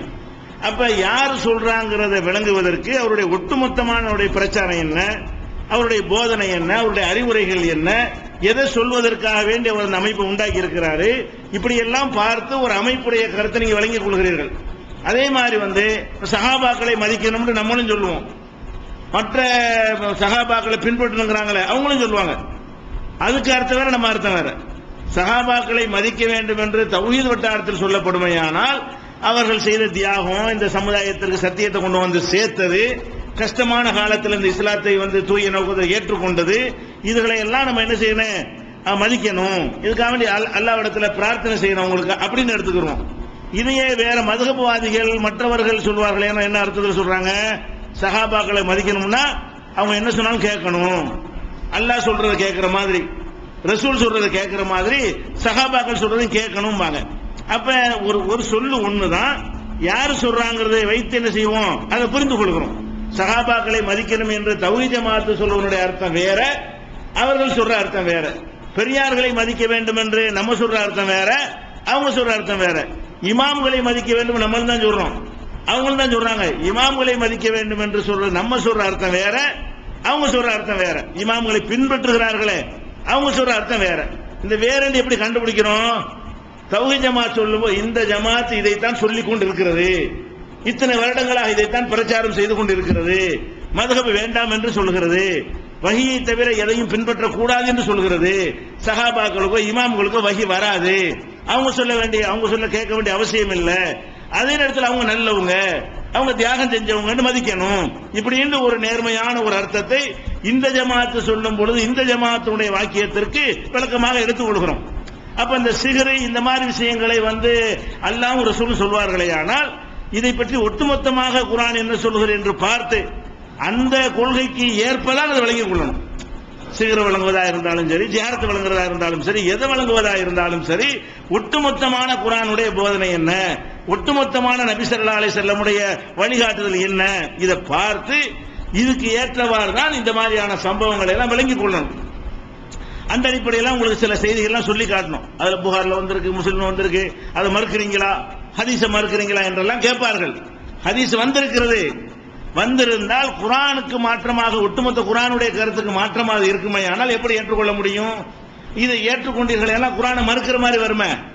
நம்முடைய நம்பிக்கை என்ன? ஈமானுடைய ஒரு பகுதி ஆமன்து பில்லாஹி வ மலாயிகத்திஹி வ குதுபிஹி, அல்லாஹ்வை நம்பணும், மலக்க நம்பணும், வேதங்களை நம்பணும். வேதத்தை நம்ப வேண்டும் என்று சொல்லும் பொழுது நீங்க இந்த ஒரு அறிவிப்பாளருடைய சொல்லை கேட்டுக்கொண்டு இதை நம்பினால் குர்ஆன் பொய்யாகி விடுகிறது. குர்ஆனுடைய விஷயம் என்னவாகிறது? குர்ஆன்ல விவசாயத்தை பத்தி சொன்னது நேற்று சொல்லி காட்டணும், இது கலப்பை வச்சுக்கிற கூடாதுன்னு சொன்னா குர்ஆனுடைய அறிவுரை பொய்யாகி விடுகிறது. இப்படியான ஒரு பள்ளியை அடிக்கிற விஷயம் இருக்கிறது. அதுதான் இப்ராஹிம் நபிக்கு ஊதி விட்டு நெருப்ப பெருசாக்குனது என்றெல்லாம் சொல்லப்படுறது இது குர்ஆனுடைய கான்செப்டுக்கு மாத்தம். அதை நம்பினா குர்ஆன் நம்ப இயலாது, குர்ஆன் நம்பினா அதை நம்ப இயலாது. இரண்டில் ஒன்றைத்தான் நம்ப வேண்டும் என்கிற ஒரு அடிப்படையில் அதை நம்ம என்ன செஞ்சிருக்கிறோம், நேற்று விளக்கி இருக்கிறோம். அதே மாதிரி பாருங்க, அல்லாஹ் குர்ஆன்ல பல இடங்கள் எடுத்து பார்த்தீர்களே, ஆனால் குர்ஆன் உலகம் எவ்வளவு நாள்ல படைக்கப்பட்டுச்சுன்னா 6 நாள்ல படைக்கப்பட்டுச்சுன்னு குர்ஆன் சொல்லுகிறது. இந்த உலகம் எல்லாம் ஒட்டுமொத்த உலகம் படைக்கப்பட்டது எடுத்துக்கொண்ட நாள் என்ன? 6 நாள். இந்த 6 நாள் என்பது 6 நாள் என்று அர்த்தம் கொடுப்பதா, 6 யுகம் என்று அர்த்தம் கொடுப்பதா, அது பல வியாக்கியானங்களுக்கு உட்பட்ட ஒரு விஷயம். ஏன்னா நாள்னு சொல்வதா இருந்தால் சூரிய சந்திரன் எல்லாம் இருக்கணும். ஒண்ணுமே படைக்கிறதுக்கு முன்னாடி நாள் எப்படி இருக்கும் அப்படிங்கிற ஒரு டைம், ஒரு காலக்கெடுவத்தான் அது சொல்லுது என்று அதை எடுத்துக்கொள்றாங்க, தனி விஷயம். ஆனால் 6 நம்பர் போட்டு வருதா இல்லையா? 6 நாட்கள்ல உலகத்தை அல்லாஹ் படைத்தான்னு சொல்லி சித்தத்தி ஐயாமின் இந்த வாசகத்தை பல இடங்களில் குர்ஆன் சொல்லுகிறது. இந்த உலகம் படைக்கப்பட்டது 6 நாட்கள் எல்லாம் சேர்ந்து படைக்கப்பட்டு விட்டது. பூமியிலிருந்து சூரியன் சந்திரன் எல்லாம் வானம் மனித குலம் எல்லா உயிரினங்கள் அனைத்தும் படைக்கப்படுவதற்கு 6 நாட்கள் என்று அல்லாஹ் குர்ஆன்ல சொல்றான். இப்ப முஸ்லிம் என்கிற நூலில் இடம்பெற்றிருக்கிற ஒரு செய்தி என்னன்னு கேட்டா, 7 நாள் அல்லாஹ் உலகத்தை படைச்சான்னு வருது. வெள்ளிக்கிழமை அதை படைச்சான், சனிக்கிழமை இதை படைச்சான், ஞாயிற்றுக்கிழமை அதை படைச்சான்னு சொல்லி எல்லா நாளுமே படைக்கக்கூடிய நாள் என்று என்ன செய்கிறது அதுல வருகிறது. இப்ப அல்லாஹ் 6 நம்பரை போட்டு சொல்றான். இந்த ஹதீஸ் நூல்ல அது அனைத்து சஹாபாக்களும் சேர்ந்து இதான் குர்ஆன் என்று நமக்கு அதை கொண்டு சேர்த்திருக்கிறார்கள். அதனுடைய அறிவிப்பாளர்கள் லட்சோப லட்சம் பேர் வழியாக அறிவிக்கப்பட்ட